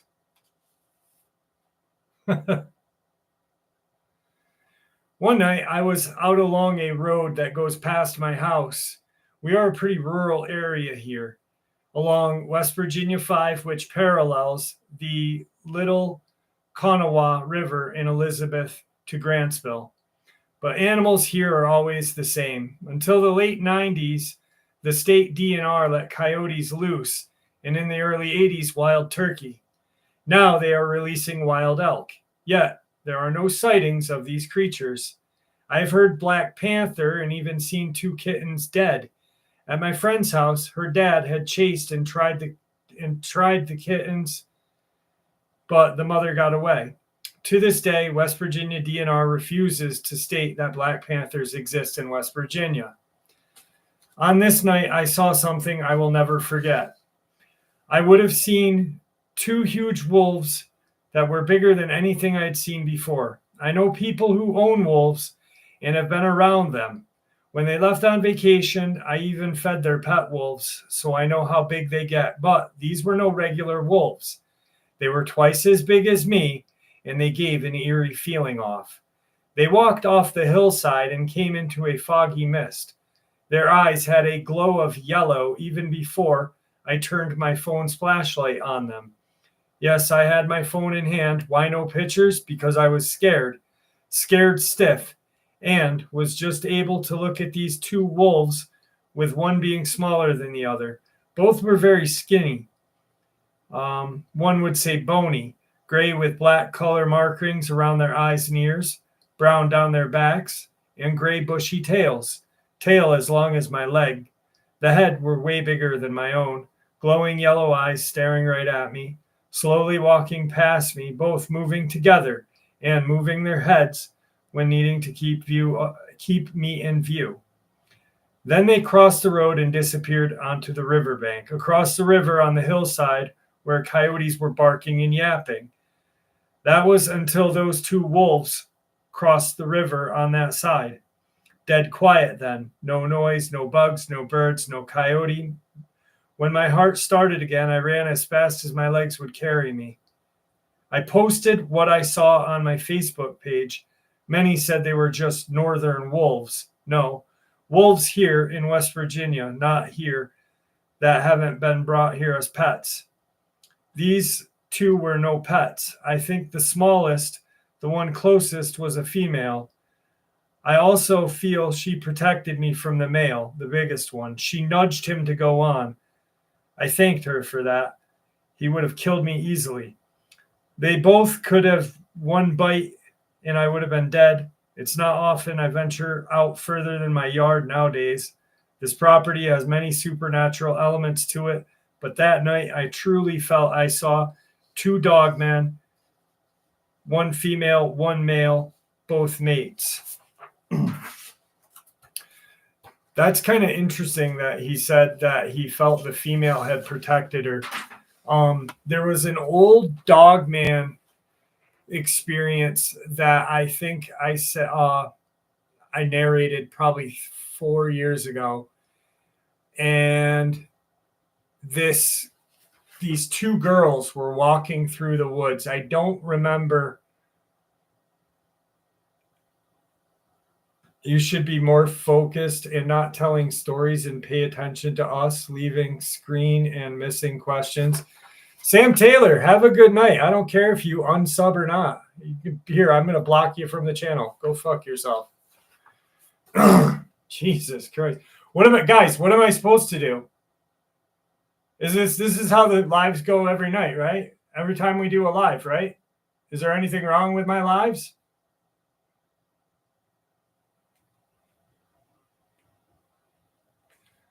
Jesus Christ. Who the hell does that guy think he is? You know what? I think that's the person that freaking they said they unsubscribed like 2 years ago.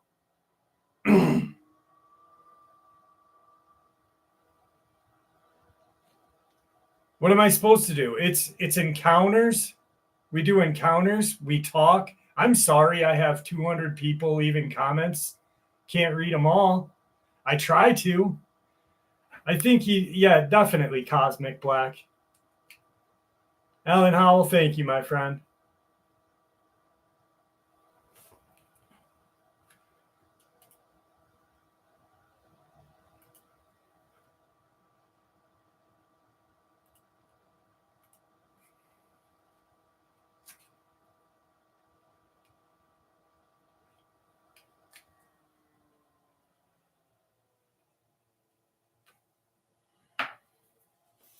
I'm unsubscribing. You're ignoring my questions. Shame on you, you fucking jerk. Dude, you know he gets mad at his wife and yells at her. He's like, honey. Chody. What's up, Chody? Oh, son. Wife. Oh, you're right, dude from Texas. Right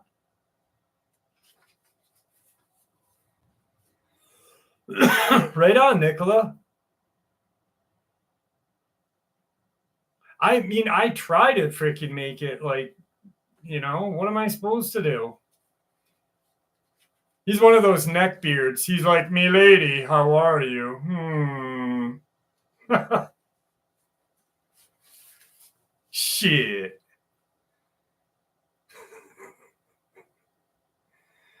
Oh, I'm a neckbeard. Dude, I forget the YouTuber. There's a YouTuber that does neckbeard stories, and I laugh my ass off at him. Oh my God. Thank you, Mothman46. I'll double that. Help him out.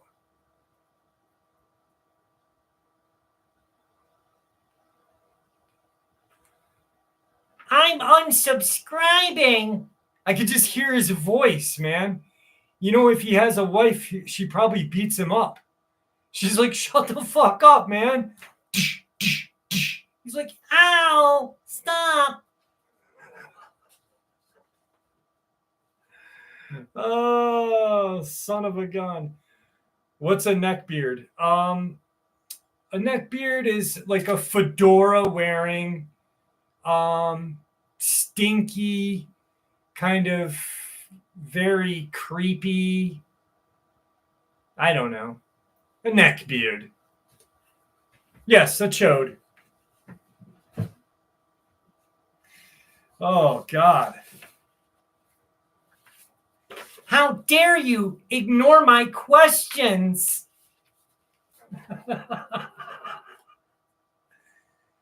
Oh. What happened to the girls in the wood, Jeff? What wood and what girls, my friend?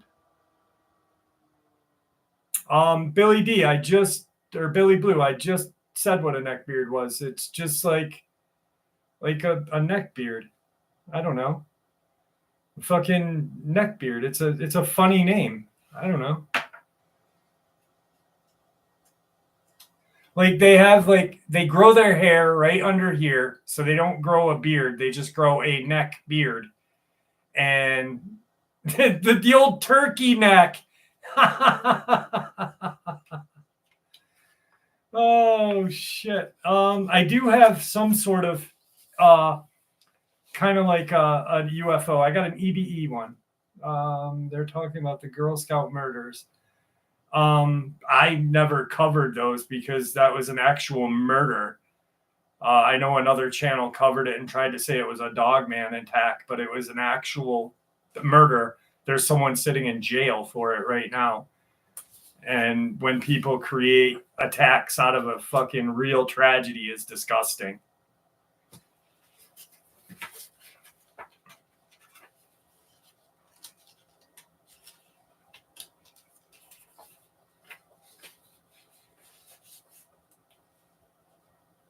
A turkey neck with fur. Ugh.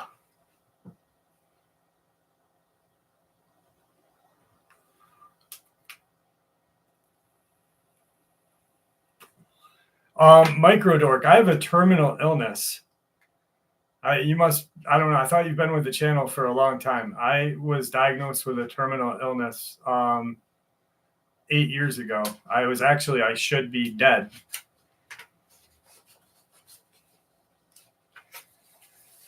All right.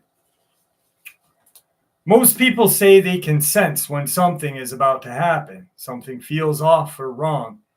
Maybe if that's the case, this would have never occurred. Maybe I wouldn't be typing this out. It was late, but I couldn't sleep. Something in my mind was stuck in the on position and refused to budge. After an hour tossing around under my sheets, I accepted the futility and moved myself into the front room. It had to be about 2 a.m. The TV volume was low, playing some older sitcom I was barely aware of. I was on the couch, sleepily watching the ceiling fan. I was pretty calm despite the late hour and my fatigue. There was a knock on my front door that jarred me into my seating position. It wasn't really suspicious as much curious. I live in a relatively well-off neighborhood. I had no reason to be scared at first. I looked through the peephole. Nothing. I opened the door, leaving the chain lock intact. Nothing. I gave up and returned to my place on the couch. I think this time I dozed off, putting the knock down to my restless mind. Really, I had made it up, a figment of my imagination. That is, until it happened again.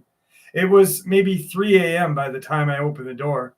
I was met by something you all know, and fear. At that time, I had no idea. All I saw in front of me were two sad, helpless children. Hello, the first one said. We're lost. It's so late. Can we please come in? We have to call our parents. He seemed so articulate, so smart for a child. He was dressed in such snappy attire. It didn't once cross my mind that something might be wrong. I just didn't notice their eyes. Somehow my mind skipped right over that detail. The younger one, a girl, stood with her head down. She was dressed down compared to her brother. She wore dark hair, pigtails, and they were pretty long. Something in me was screaming, shut the door, yet I resisted. Two small children alone with no help? I must help them. It was the only moral and ethical decision. Well, you turned them away. I invite them inside. At first, they seemed surprised. They had been expecting to have the door shut in their face. They couldn't remember the last time it had been so easy. They won't hurt you, I promise. They're just lonely. They have no parents. Take care of them. We must help these poor black-eyed children. They're lost, alone, and afraid. Besides, you see much better with your eyes as black as theirs. You would understand if you let them in too. That experience right there is actually from a black-eyed kid's, a book with just black-eyed kids encounters in it. And it's not a fictional account. Like, it's like someone typed that in and sent them to the author of the book. So, like, did that person really let them in? Which is scary if you think about it. Hang on, I got to check on my daughter really quick. I gotta make sure she's okay.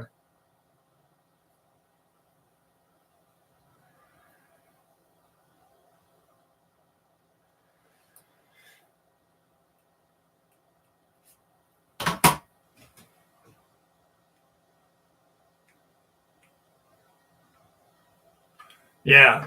What do you say with a black-eyed kid? Nothing. Already told them twice. Yeah, boy. What was that? Who said that? There was a comic that said that. Matt Rife said that. Not about black-eyed kids, but yeah, he was definitely crying. 10-hour shift soon.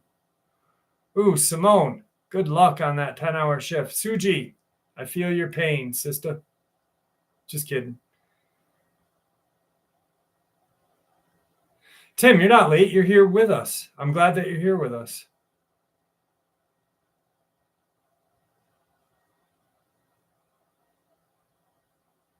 Save a couple $1,000 sleeping in your van. Geez, crow. I hope you're freaking, if you do that, you're warm. What's up, Five Rings? How are you? The neckbeard is probably sitting at his computer in a singlet, yelling at the screen. And then he's like this, Mom, I told you not to come in my room. Jesus Christ.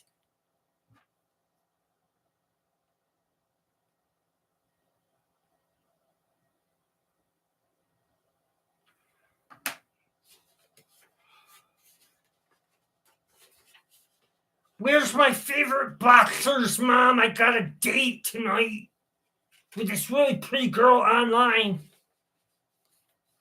It's been seen. Mothman, be careful. Be very careful. I mean, I honestly, I don't advocate anyone going and hunting dogmen.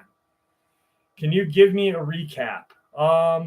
Lots of encounters. I shared my paranormal equipment, and Sammy said, I'm quitting this channel. You never pay attention to your subscribers in the comment section. You're just reading encounters. What's wrong with you? That's it right there. Cryptid, you're here. That's all that matters. I got $20 because $20 is $20. Sammy.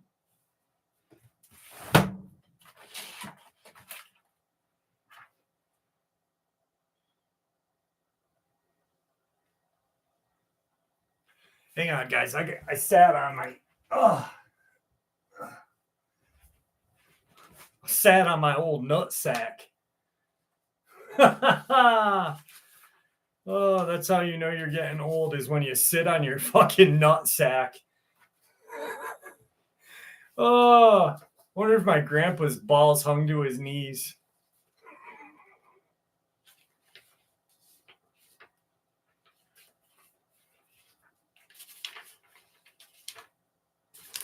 Here we go. I'm working on my dream job. Fall asleep on the clock. I'm working my dream job if I fall. Absolutely, Gravity. Thank you, Mickey. I try to have fun at all live streams. I try to have fun. I mean, you know, like, shit, what are we supposed to do? Tigger's probably lying with Isabel right now. She's not feeling good at all. Like, she's my youngest daughter is not doing well. That's why this week sucked so bad. My dad's like really bad, really, really, really bad. Like worse than he was last week. And then Belle had her own health scare. Holy shit. Come here, buddy.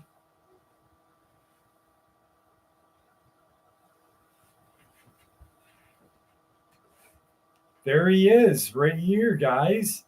Here he is. Say hi, everybody. Say hi, everybody. You guys were talking about him, and then he comes right in. Hi, buddy. Hi. Yeah. What? You're a good boy. He's a good boy. Yes, there he is. We're the only Dogman channel with a Maine Coon cat as the channel's mascot, huh, buddy? Look at him. He's such a scumbag. You're a little scumbag, huh? Yeah. You want to read an encounter with Daddy, buddy? All right. This one is someone asked about some alien and UFO. So here we go. On Saturday, October 24th, 2020, my wife and I, as well as our next door neighbors, were conducting a yard sale in front of our respective garages. At about 1 p.m. that day, I noticed two young women coming down the street from the left toward our yard sale. These two young women were both in their mid-20s and did not live in our gated community entrance. I immediately sensed something strange about these two young women. They were both very attractive. One was taller, maybe 5'9", with medium-length blonde hair. The other was shorter, maybe 5'7", with light long hair. Both women were dressed very stylish, with what appeared to be brand new clothes and shoes. These two women spent about 10 or 15 minutes looking around before leaving. While they were at our sale, my wife offered them donuts, which they both refused. However, the shorter young woman did take a small Snickers candy bar that my wife offered, but did not eat it while at our sale. I watched as the two young women departed our sale. They started walking back the way they'd come. But instead of going back to the left the way they arrived, the taller one raised her right arm, pointed to the right, as if saying, "Let's go that way."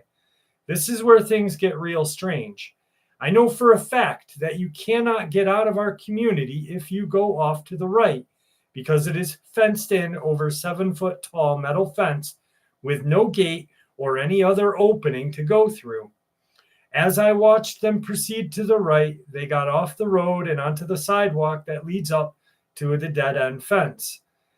There is a public pathway on the other side of the fence that goes to the main road, St. Albans Street. Once they get onto the sidewalk, they walk toward the fence. I decided to go and tell them that they can't get out that way because of the fence. I was only 10 seconds behind them and could not see where the sidewalk dead ends into the fence until I got closer. When I got closer, I could see where the sidewalk met the fence. The young women were not there. I expected to see them either standing there trying to figure out how to get out or walking back toward me. When I arrived at the fence, I looked around for them and to my amazement, saw them on the other side of the fence walking down the path towards St. Albans Street. I immediately looked back at the fence area for any opening, and there was none.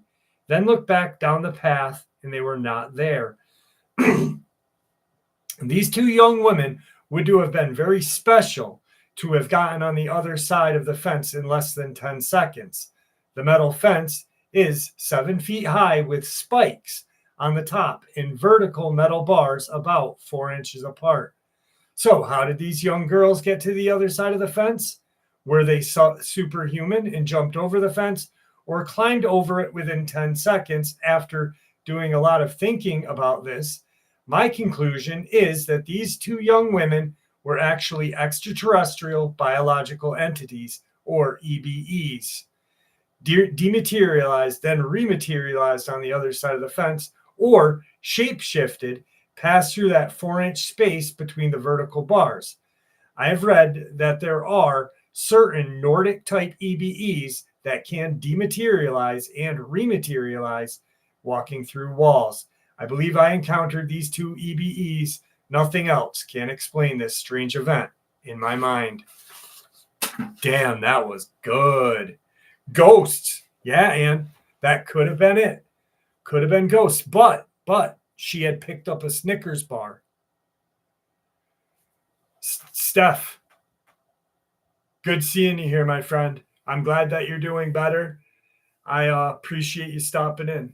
Thank you. How do you tell little Susie has head lice when you pet her head and you hear, hey, keep your hands to yourself? Oh, shit. My cat does not pee anywhere. Jamie, no, I do not believe that they were angel or aliens in Florida. If they were probably the illegal aliens. My friend Zach, he lives in Miami. He lives in Dade County, Florida. And all the BS, that one guy that's like, how did I not see this? My dad's running for sheriff of Miami. Well, there is no sheriff of Miami. There's a sheriff of Dade County. And I looked up that guy and his dad isn't even on the running list this year. Nothing.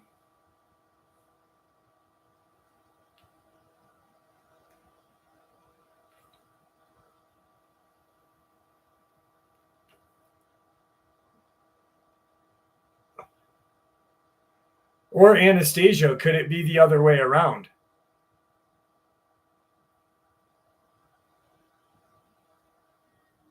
Foxfire, I try not to.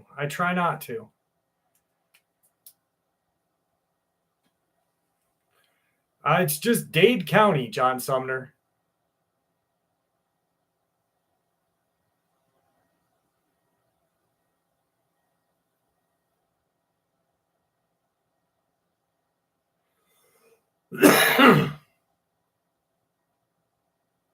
And that's it. They were a flash mob.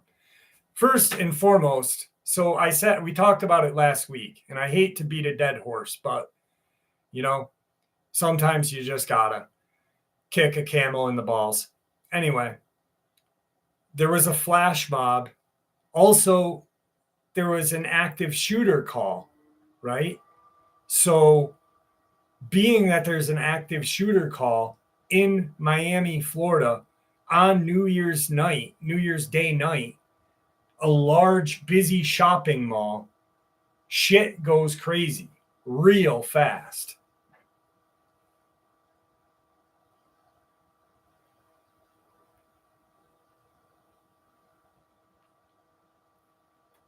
Yeah, Big John, my best friend was at the location though. So I have him on. There was no aliens there. He was there. Tracy, I didn't ignore you. I said hi to you. I just can't read everybody's comment. I'm sorry. What did you ask? Elsa Blue, I said hi to you.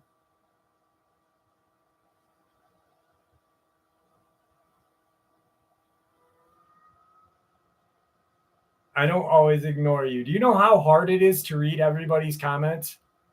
I would love to see you guys try it.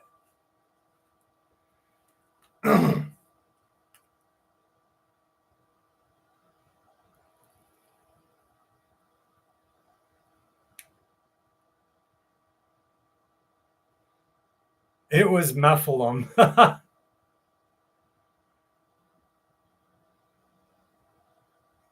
Thank you, Tracy. You jerk.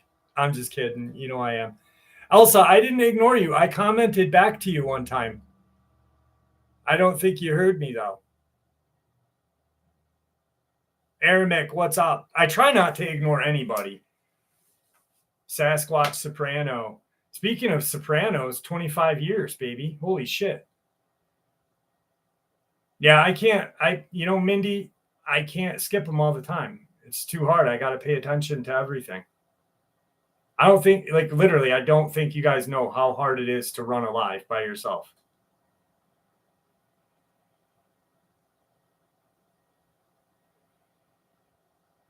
Thank you, George. I try not to let my meat loaf, Steve. I try not to. Every once in a while, I sit on the old nutsack, though, which is not fun. Anne, I will put my email. Remember what, Mr. Billy Blue? You've asked that twice so far.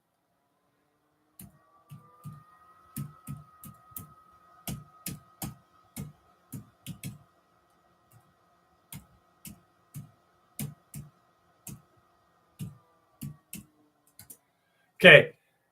Joe. That's right. Joe's got it. Anne Consul. My email is right under Joe, Michaela, and right above Jamie.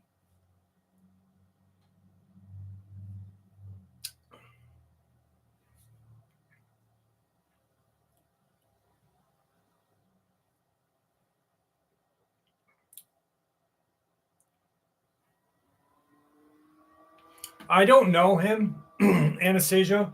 I don't know him. I've heard you guys talk about him. Hard to comment, go by too fast. Yeah. Hey Libra. I don't know who he is. I've just heard of you guys talking about him. So the biggest reason why I don't go over and watch other shows and do other things is because I don't want to get jaded with other people's work. You know what I mean? And I think that, I've heard that he's decent. Other than that, I don't know much about him.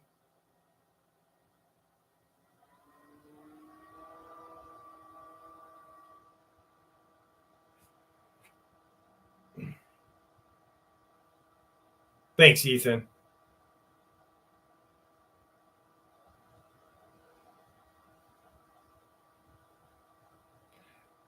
Jay Cortez, you like my hair? So you're unsubbing? No.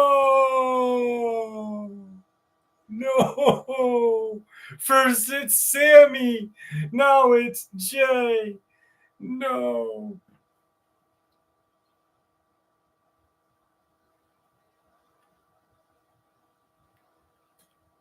My wife says I'm 56 with 96-year-old balls.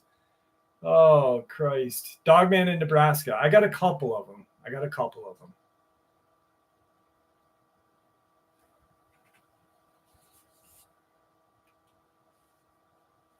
So, all right. Here, I'll just give you a rundown. Dogman, Black-Eyed Kid, Crawler. Dogman, Thunderbird, Black-Eyed Kid, or Crawler. You pick.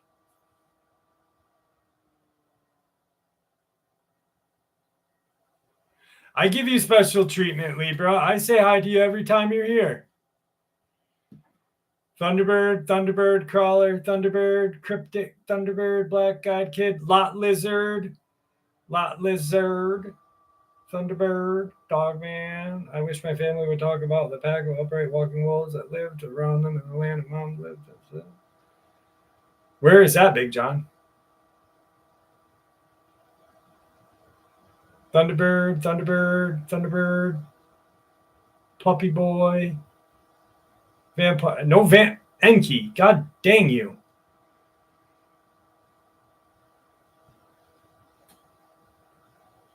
No, I can't put the comments on slow-mo. I emailed you the other freaking day too, Libra, by the way.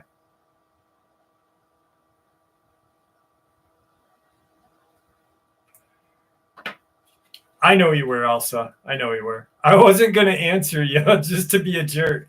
All right, here we go. Possible Thunderbird.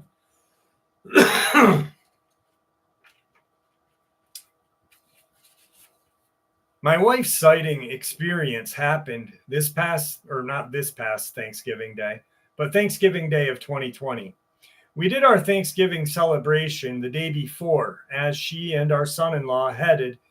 They were not traveling together to their hunting camp on Thanksgiving Day in preparation for opening day of firearms season for deer the following Saturday. She left in the morning, so the sighting happened in broad daylight. The sighting took place in Westover, Maryland. She had just gotten off of Route 13, headed east on Ravel's Neck Road to where it ends at the intersection of Old Princess Anne Road, not far off of Route 13. When she got to an intersection, she was going to make a left on Old Princess Anne Road, but when she looked to the right, she saw what she described as a very large bird standing in the middle of Old Princess Anne Road. She made a left turn, pulled off to the side of the road, got out of the truck to observe this bird.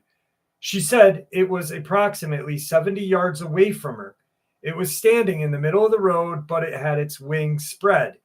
She said it was 80% of the width of the road, which I estimate to be at least 14 feet.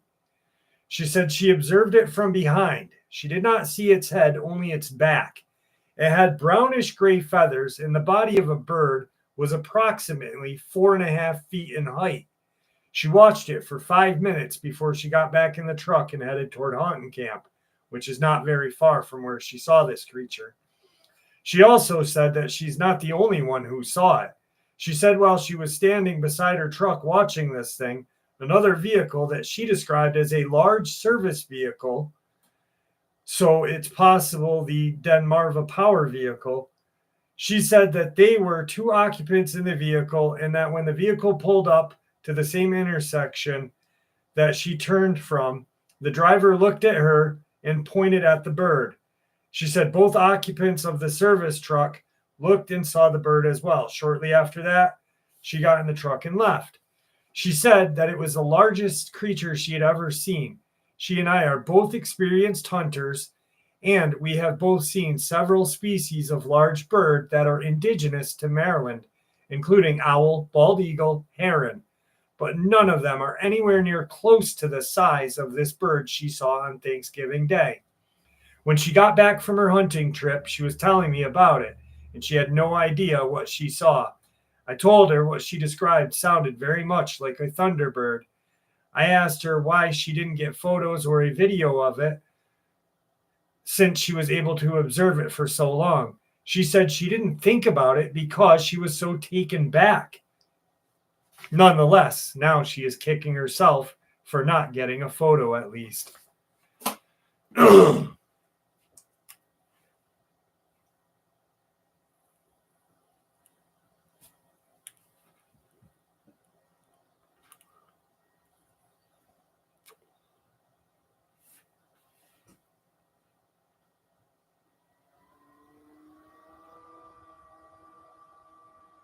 GM 101, thank you very much. Thank you.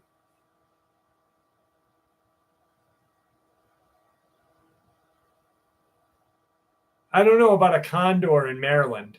Not in Maryland, and I don't believe they have 14-foot wingspans. Not with a 14-foot wingspan, Aramic.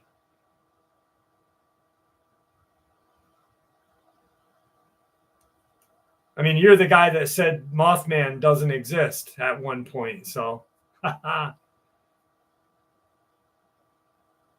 Mothman 46, please don't. Bernice. No, GM. Miami does not scare anyone because it didn't happen. It's fake.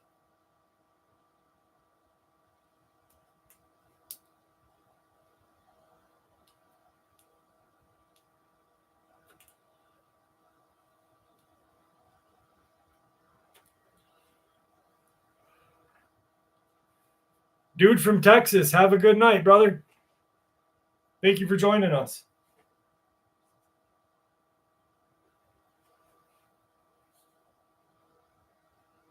Well, there's that one picture of a Thunderbird from the west that it's got the, and it looks like a pterodactyl. And that picture cannot be explained. No one knows where that photo came from. There is no history to it. So it's just a strange photo that no one has any kind of wherever it came from. No history of wherever that photo came from. So I do believe that quite possibly there may be a Thunderbird out there somewhere. That happened in Maryland.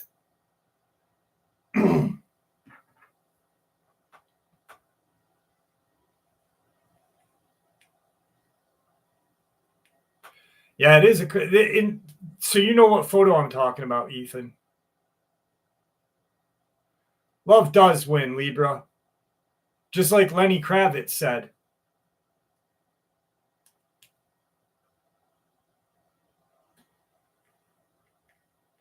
Yeah, Omar Gosh. Dude, Omar knows his shit. My best friend was there. My buddy Zach was there. Zach gave me a couple of videos of some UFOs that I'm going to share this week sometime. Yeah, it's a Civil War era photo. And there is no history to the photo. No one can even tell where it came from. Talking about girls when sniveling. That's a sighting. Jeff, do you believe there's 60-foot snakes in the rainforest? Yes. I wouldn't say 60, maybe. I know that one photo is kind of photoshopped.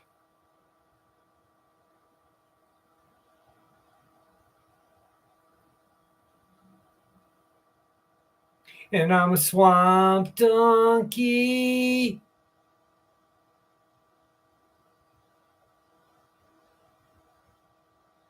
Truth Quest, you just spelled it.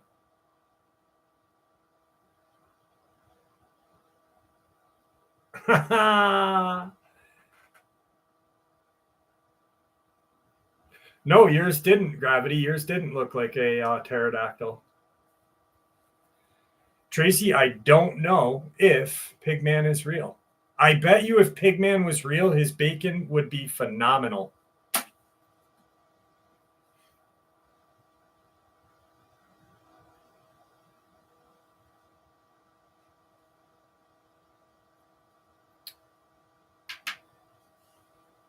Mermaids? I think mermaids exist 100%. 100%.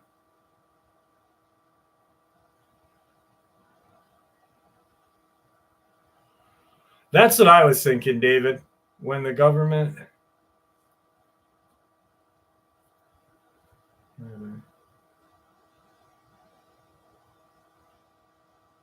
That is some serious bacon. I wonder if it would be like less... I wonder it'd probably be really lean because of like, you know how like... I don't think unicorns exist. I think maybe in TV.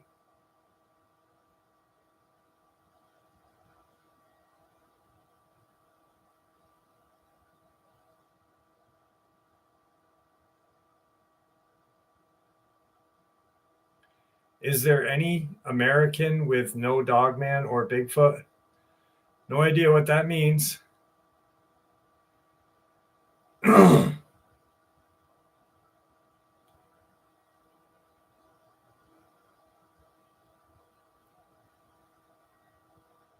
No, it's Nick Hendricks. I think it might be Union soldiers, but it might be it's more or less looking like cowboys, I think. Exactly 59th. 100% agree with you. I'm at American states. Sorry. Antonio, I actually thought for a long time that had you heard about Dogman encounter? No, no one was talking about Dogman in '94. Antonio, so I actually thought that Hawaii was the only state that didn't have a Dogman legend or lore or sighting, but through research, there is actually Hawaiian lore about Dogman, and so I'd have to say no. There is no state that has never, all 50 states have a Dogman experience out of them. I mean, personally, I don't know, you know what I mean? But I've acquired 50 states with 50 Dogman, you know what I mean?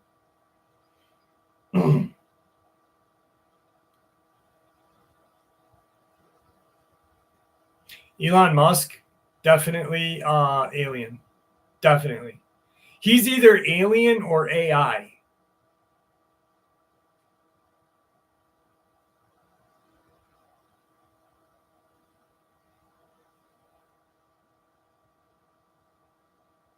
Moon mission's fake, fairies real.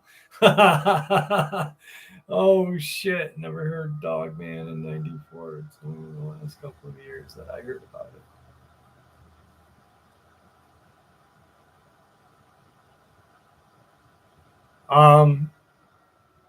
Okay, Tim Barbone. This is a good question. Here's my answer for it, and I'm going to answer it honestly. Where do skinwalkers really come from? Because I'm hearing they come from all over the United States. Because I know it's only a southwestern thing. Very true. It is only a southwestern thing. It's a Navajo lore. The Navajo medicine men, and you can look it up. The Navajo during the Navajo Ute Wars used the skinwalkers as kind of like a special force. They'd go in and they'd poison the Ute villages. Then shortly thereafter, supposedly black magic occurred and they could shapeshift. Skinwalker or Ye-Nada-Lushi, which it translates to skinwalker in Navajo, that's a Navajo name. That's a Navajo word. Shapeshifters are all around the country. Every Native American tribe or nation has their own version of a shapeshifter. The Ojibwe have the bear walker. I don't know exactly all of the names for all of them, but no, skinwalker, like you said, is strictly a southwestern Navajo name, Ye-Nada-Lushi, and that's what it is. That's my opinion 100%. Jeff, any new vampire stories? No, and I apologize. Second grade in Texas. I believe there would be Thunderbird definitely in Texas somewhere.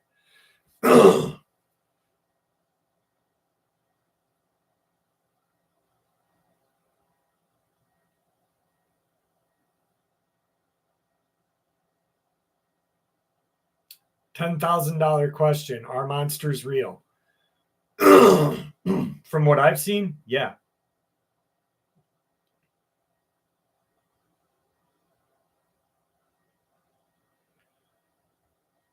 GM 101. Many Dogman experiences out of Ohio. Yes.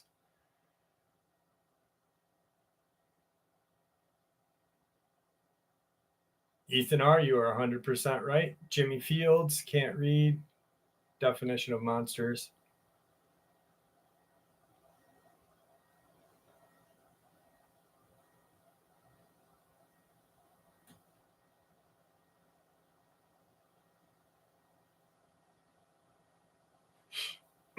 Bad luck saying its name. What? Ye-Nada-Lushi?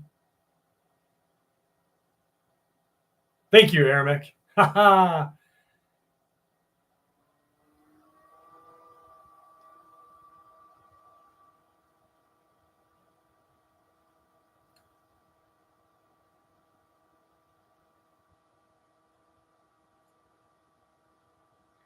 All right, guys.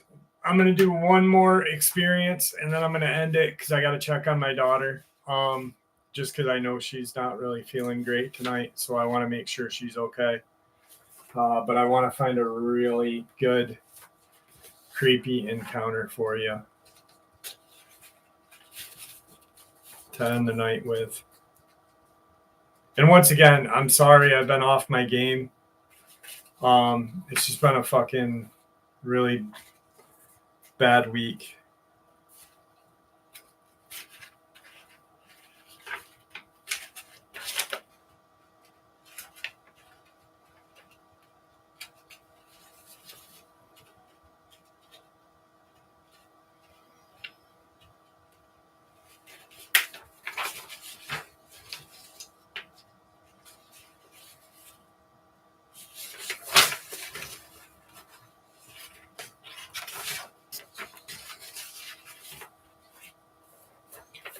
Well, you know, Sherry Strong, I have said that name a million times, and I have never had a skinwalker come and try to violate me. So thanks, RH. I feel bad for ending the shows sometime. Thanks, GM. I appreciate that. Tom Lyons is an expert on biblical Nephilim, etc. Tom Lyons collects stories. I wouldn't say he's an expert. He's a collector of stories. I've narrated 3 of his books, and yeah,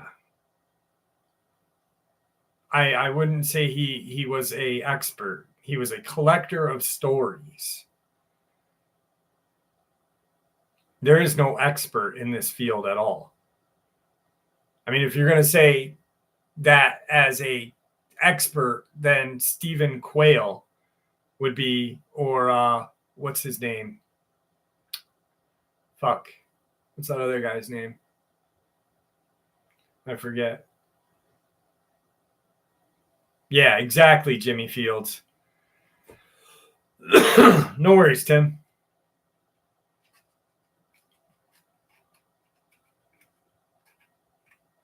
Oh, just asking about him. He's a collector. He's a collector of stories. He's got amazing stories.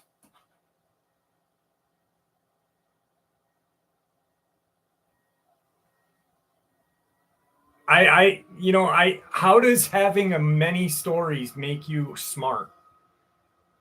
That's funny, Elsa, because I've got like thousands of stories, but I don't classify myself as being smart. In the majority of them, the 3 books that I narrated, I can say that 3 of them came from my subscribers, actually.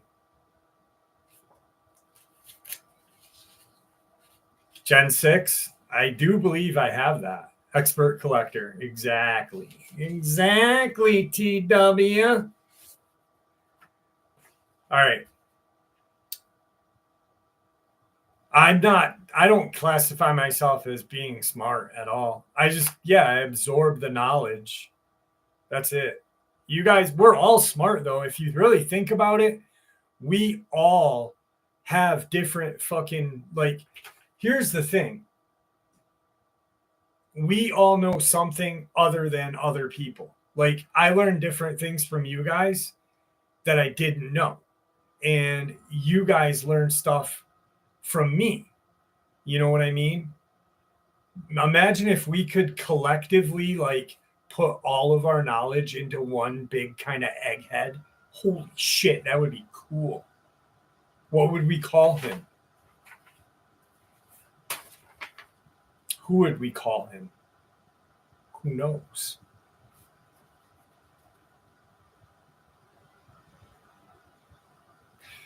Oh my god, dude, 59th. I thought I literally looked at your comment quick and I thought you said raw dog.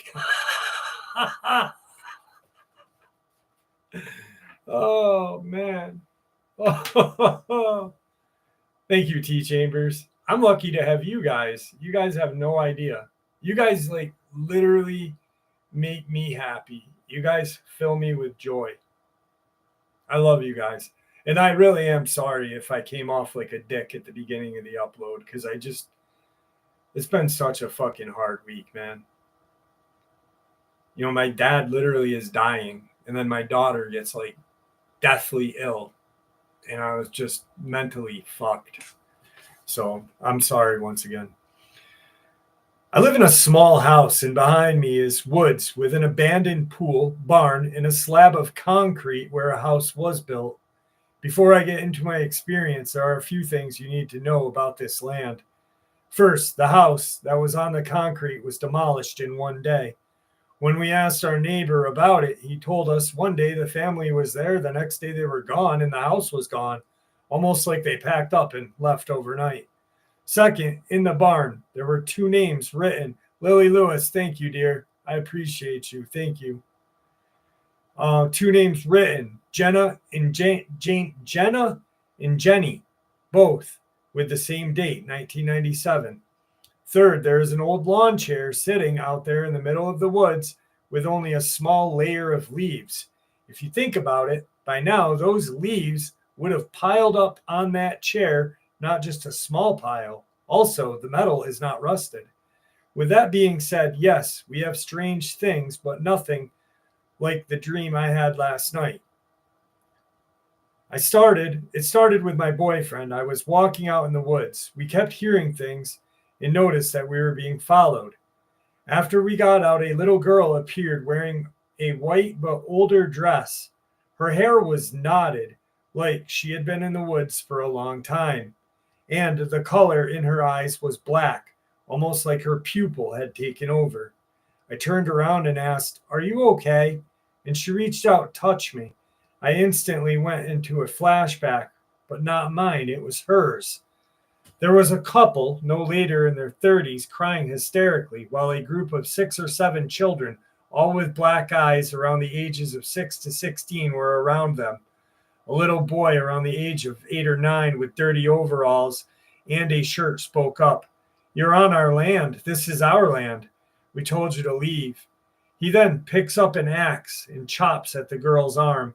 She fell to the ground screaming as all the kids started to stick their hatchets at her. I wanted to scream stop, but I was frozen. I couldn't speak, blink, or move. They then proceeded to grab the boy. "Libra, thank you very much." Wishes he was an 18.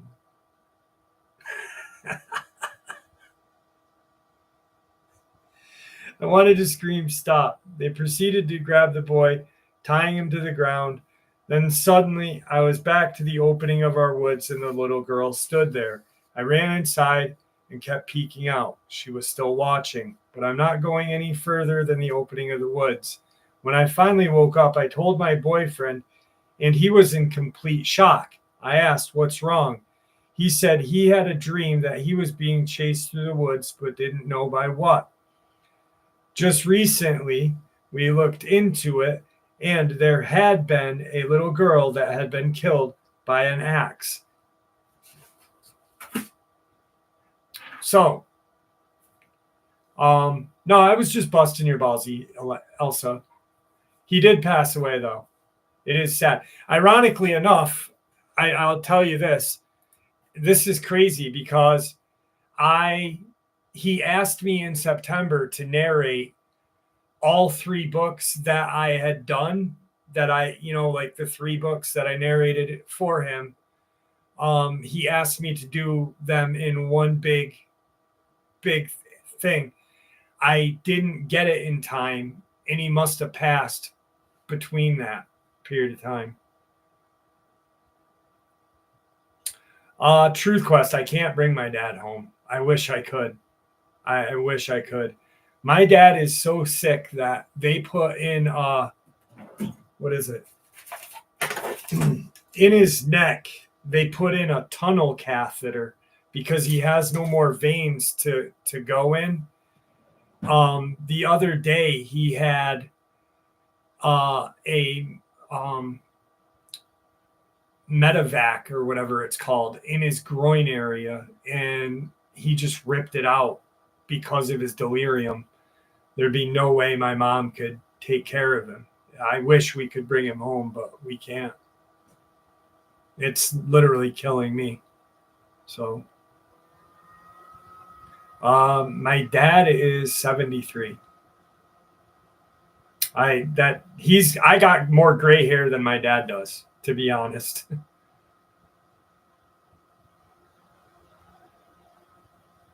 The Luch. I'm sorry, man. It's a hard time, bro. Yeah, I agree. They move on. They just move on.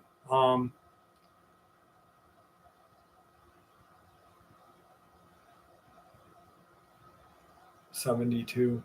Yeah. Here's the crazy thing about my dad though, is my dad had the same surgery he went in for on November 20th last year. He recouped in 2 weeks because there was some issues. So he recuperated in 2 weeks. He was home in a week, but he still had to rest up at home. He was supposed to be home within 3 to 4 days, and it's been since November 20th. He's had a kidney transplant 14 years ago. It's killing my mom. It's fucking nuts.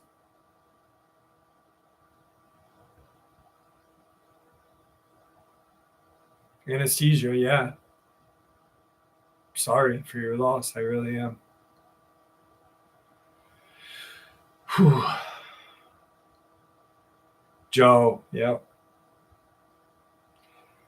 It sucks, man. It fucking sucks. I wish our parents could live forever.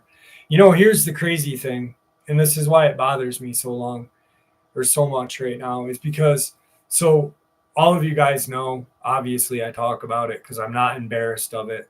I was addicted to opium and opiates like pills, opium, heroin, since I was 17 years old. And I stopped when I turned 40. So 23 years of my life, whatever.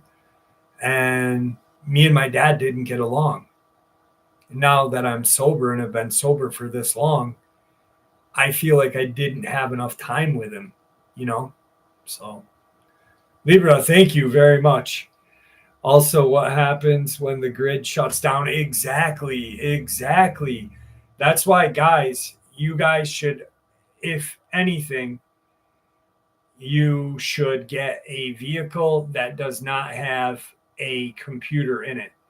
Like, buy an old truck, buy a 70, 71, up till whenever, 4-wheel drive, and be good to go.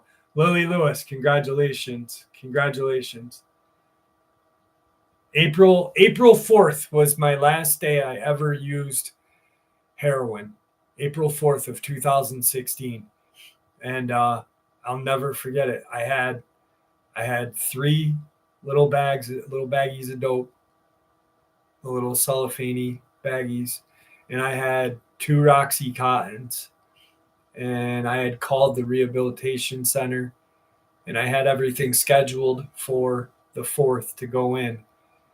And at the 3rd at midnight, I was watching Ghost Rider, and I poured everything on a fucking paper plate. I poured all the dope, and then I crushed the Roxy Cottons and mixed them in. And I got like 4 little lines, and I fucking bumped them. And I fucking nodded out hardcore. Got up, there was snow, and I was like, fuck, I got to get to rehab. I got to the rehabilitation center, and they put me on the Suboxone program, but I had to wait a day because I would have went into withdrawal. Congratulations, 59th. Oh, the MK1 Escort. Yes, it will fire up. Me too, Lily. Me too.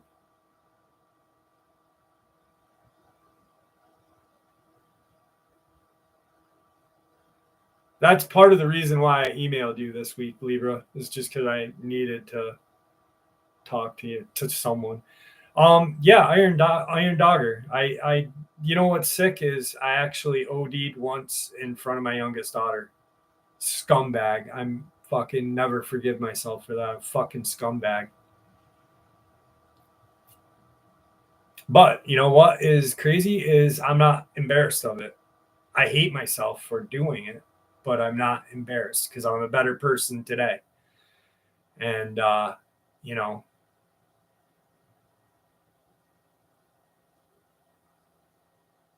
that's right. That's right.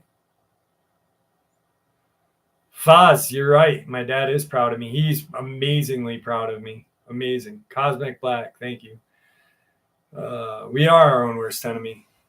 This is a crazy way to end a live stream, right, guys? Holy shit! I'm sorry.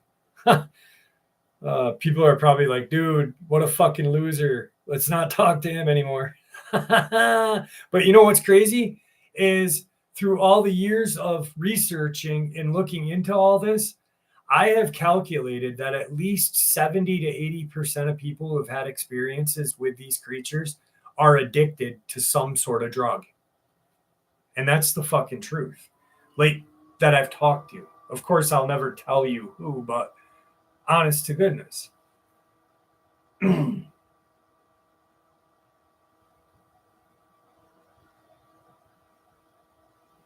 And I do a live stream every Saturday at midnight. And every Saturday at midnight. Yeah, Iron. You know, I freaking I just keep going. You know what I mean? I just keep going. What's up, Jody? How are you, brother?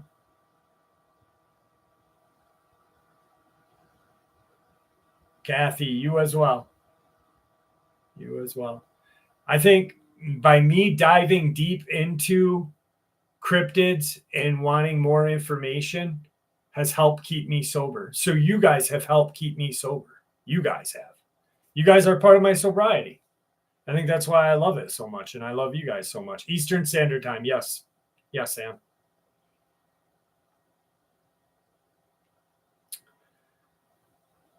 Two-way, thank you, brother. Appreciate that.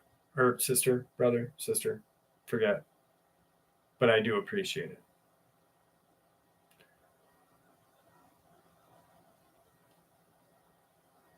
Thank you, Aaron. I appreciate that. I really do.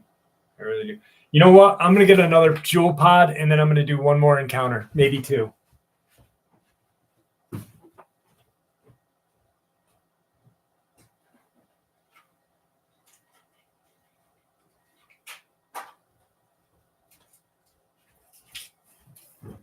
I'm back. All right. I told my daughter to text me if she needed me, but she didn't. So,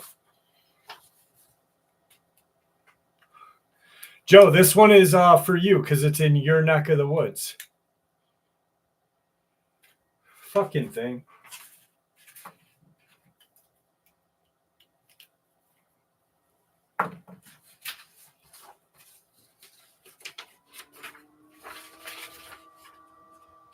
Great. Here we go. Oh, you know, guys, you know what's tomorrow or today? Fucking the new True Detective. True Detective season 4. And it matches up to the one with Matthew McConaughey. Oh, shit. All right.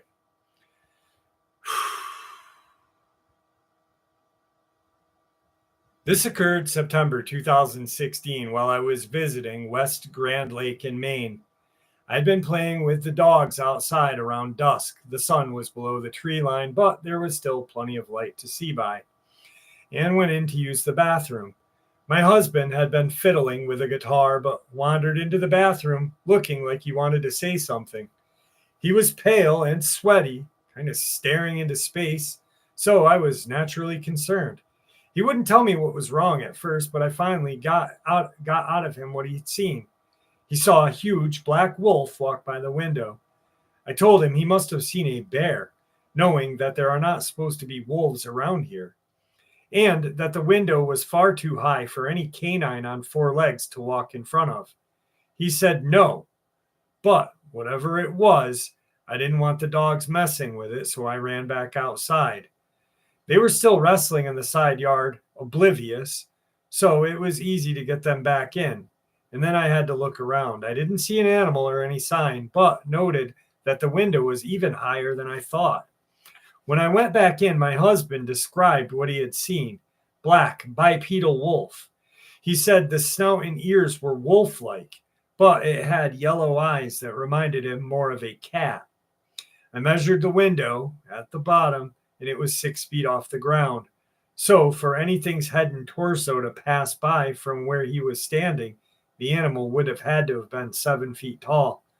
One of our dogs is tall enough if he stood on his hind legs, but we've never seen him do that on his own. And he's bluish gray with floppy ears and brown eyes. There aren't any huge black circus dogs on our road that I know of. My husband's very skeptical, of anything not accepted by the scientific community, but still insists that it was not a bear. He concluded that he must have hallucinated the whole thing. 2 weeks later, around the same time of day, my husband saw the same animal. This time he was close to the window and the animal was further away, running out through a small stand of red pine. He still doesn't believe it was real, even though seeing it a second time. And then, not sure if this is related, about a week after that, I was gardening and my husband came back calling for me, really shook up. He said he was sitting in his computer chair and thought I was standing over his shoulder. He said when he looked up, it was a black form like a shadow person. He jumped and it was gone, but it scared the crap out of him. He wanted me to come inside and keep an eye on him because he was afraid. It meant he was having a stroke or something.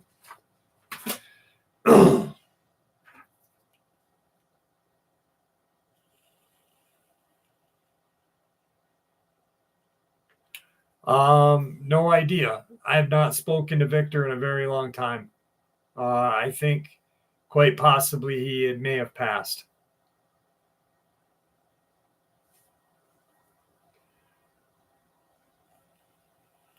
Last time I knew, he was in a hospital and he was doing very, very bad. What's up, Steve? How are you?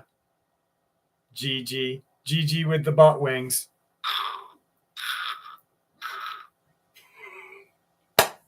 What is wrong with you?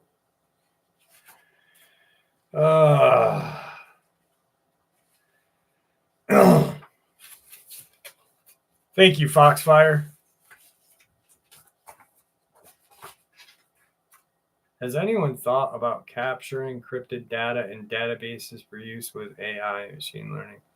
There are some pretty smart folks in this community who use machine models. Would be great.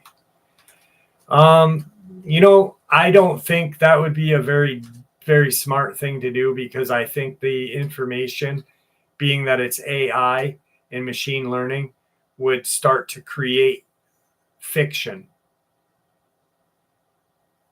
Ginger, have a good night. Libra, I'll tell you what happened to Victor because RH doesn't know. The last time I talked to Victor was he was in a military hospital and he was in Georgia. The nurses were in the background. I could hear them talking to him about medical stuff because he had put me on hold. His kidney functions were not good. He, for some reason, didn't qualify or constitute for a kidney transplant. And he was dying. Essentially, he was dying. I think he was poisoned. I really do think he was poisoned because, what was it, like 2 years ago almost? He was fine. And then he was in the hospital for no reason.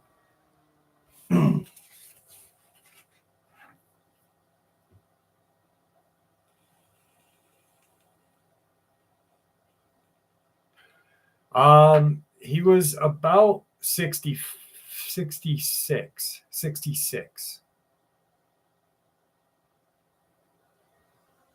Mickey Smith, 100%. 100%. No, he was 66, Truth Quest.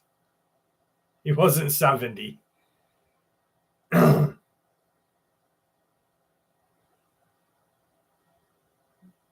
That's right. The angel wings. That's how angels fly. Good night, Derek Crawley. Have a good night. Stack more silver. Silver and gold. He wasn't ripped at that point anymore. He was big. He was still naturally big. He wasn't ripped anymore. He's getting old.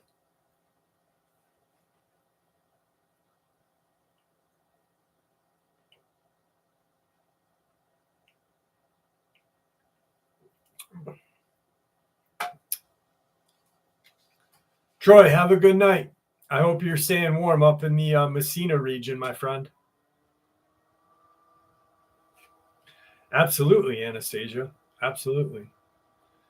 You know, I think Scott Carpenter. I think Lily. I think Scott Carpenter died far too young. He had an aneurysm. That was very strange, if you ask me. I don't know because I didn't know him. I just knew of him. Excuse me. Claudia Ackley died far too young. That Brenton Swenton, whatever guy, he died far too young, even though I'm not a big fan of his. And I'll tell you why, actually, in a minute.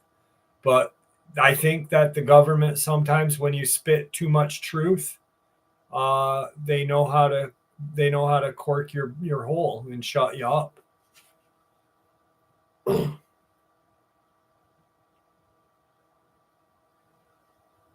Andy Davis, that's fucking crazy, brother. That's crazy.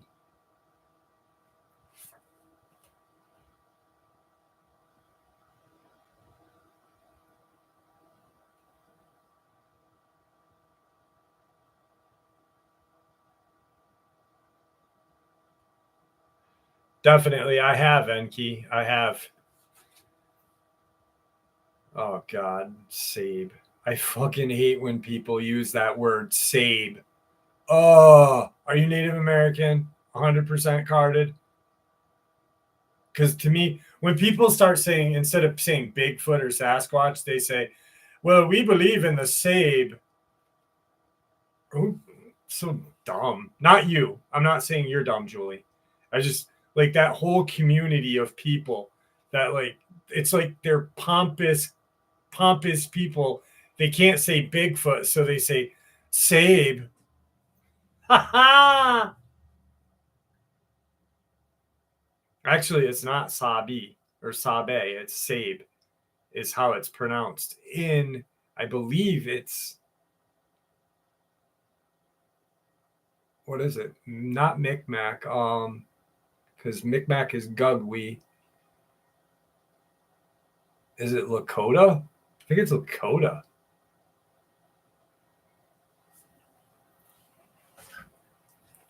I'll have to look.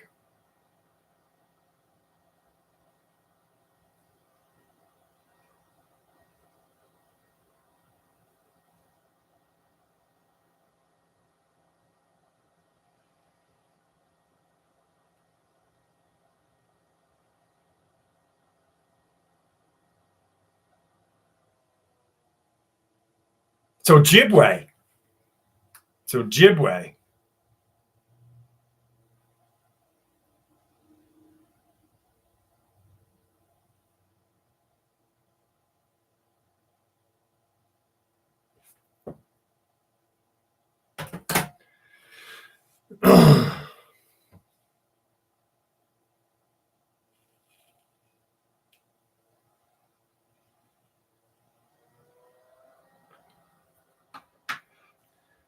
GM 101, you want to hear something crazy?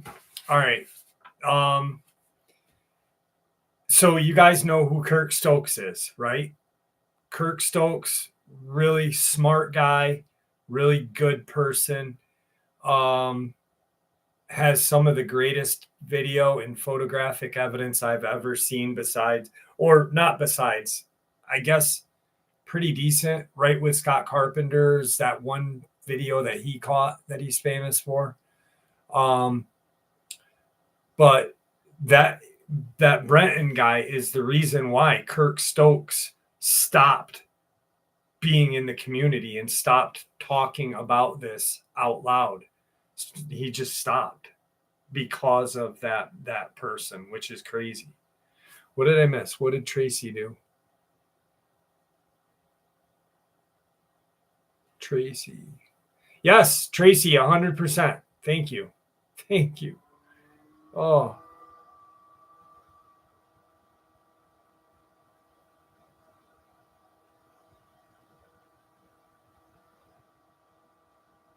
Yep. And when I had to, George, thank you. I appreciate that. I really do. I don't think I am. I mean, I research, but I don't think I'm a professional. I just do this just because I love it. Oh, amazing, Tracy. I'm proud of you. I really am. I really am. I can't tell you guys. And when someone tells me that they're sober, like it's like we're a fucking family, you know? What happened was they were doing a couple of shows together, and Kirk had shared some photos and videos with him, and started to like take credit for them, and then started to badmouth Kirk behind his back to other researchers and shit. And it was a nightmare for him. It was a nightmare for him. That's why it took him so long to even come and share on my channel. Like, he had sent me that video clip years ago, and he said, don't share it. And then one night he said I could share it. And then I was like, dude, come on my show. I'm like, I'm not like other people. I'm like, please. Lisa Marie, Kirk Stokes, that's who we're talking about. So he eventually came on the show, and, you know,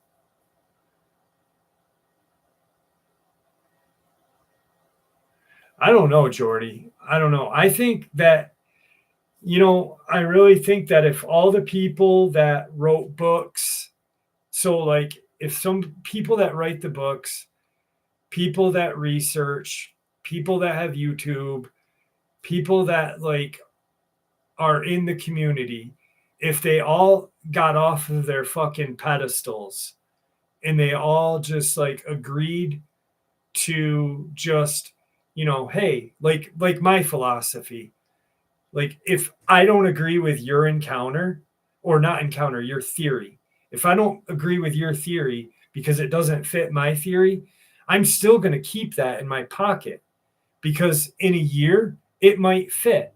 It might fit in my puzzle. You know, that's how we need to be in order for this community to work. And I really honestly think that there are plants in the community that get these researchers and YouTubers to start fighting amongst each other.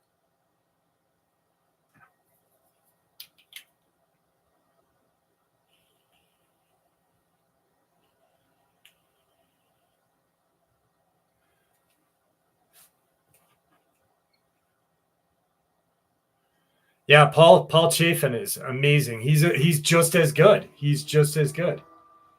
Lisa Marie, Dina is talking about Kirk Stokes and Brenton Swanton, or whatever his name is. That's I tried to tell you that. I'm talking about the same people she's talking about. Dina, 100%. It is. It's a bad thing. It happens to me all the time.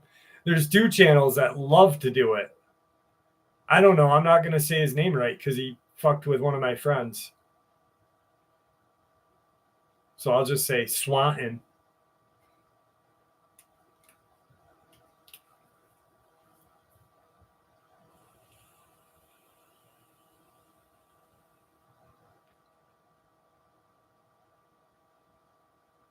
It's one of the Victor talking about vampires is one of the Q&As.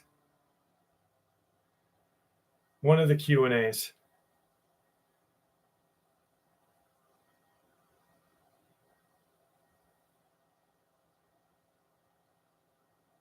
Andy, I'm glad you're here with us. Nino, you sexy MFer.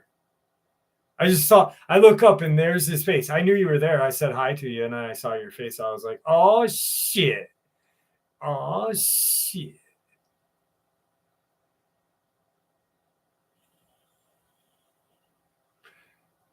Carrie Arnold. Carrie Arnold, is that the gentleman who had the Bigfoot channel and he passed away in a car accident?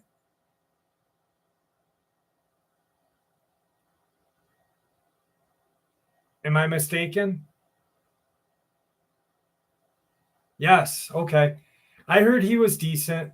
Do you guys think that he falls along the line of the Claudia Ackley thing? Was the accident kind of a mysterious accident?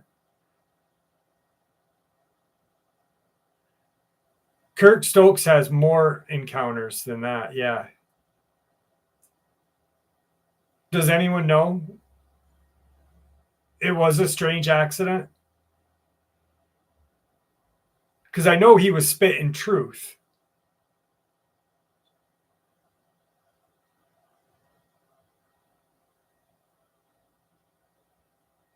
Okay, so Iron Dogger was yeah, it was a bad wreck on his way home from work. Oh, Jesus Christ. He was a younger guy, right? No, Kirk Stokes is not dead. No.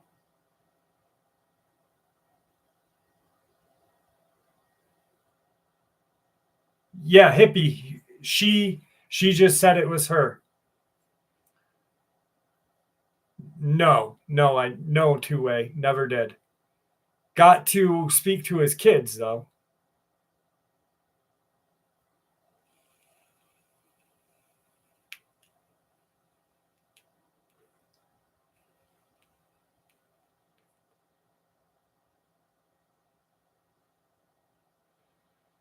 Absolutely, GM. Absolutely.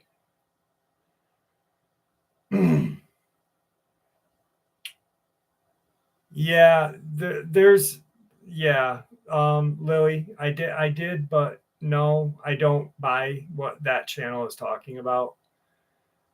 There's so many channels that aren't even like that don't talk about cryptids and then all of a sudden they read something and create stuff. I know there's Truckers Gone Missing. Politis has talked about it, but I'm not talking about him. I'm talking about some girl and some guy that I saw. Someone sent it to me, but it just seems like copied work. Jeff, if you find it, could you send it to me by email? What one, Libra?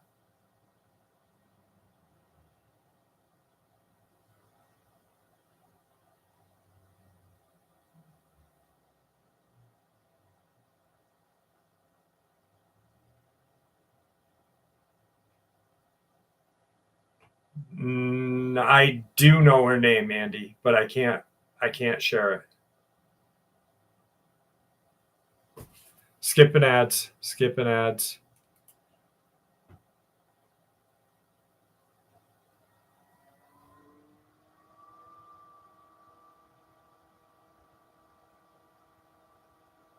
Who's short-sighted, Polly Peanuts? I'm not short-sighted. Dude, I've been researching for 30 years. I'm far from short-sighted.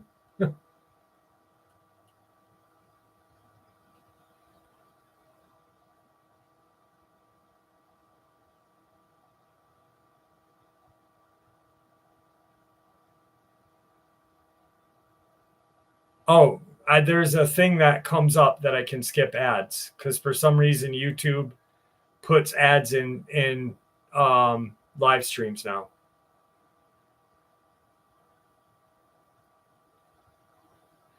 Listen, Iron Dogger, I've tried to talk to you like 3 or 4 times now. I don't know if you're not hearing me or not, but I'd like to talk to you about a couple of things, about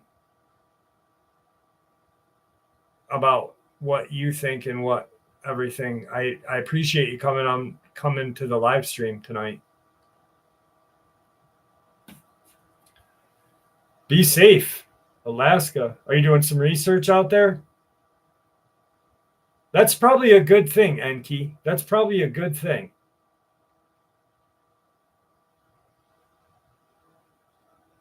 Unless you're into fucking...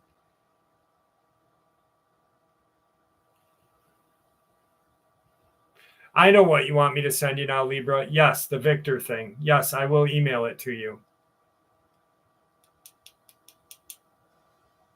All right, guys. 3-hour live stream. Thank you. I had a blast. Iron Dogger, Dogger. Good luck in Alaska. Thank you for coming on the live with us. Guys, thank you for spending time with me tonight. Once again, sorry I was a jackass in the beginning. I don't have patience sometimes, especially when I'm just stressed. So next week, same time, same Dogman time, same Dogman channel, baby. Hell yeah. So thank you. And I love you all. And I'll miss you guys. Lunatic French, I know that you're out there. You're in hiding.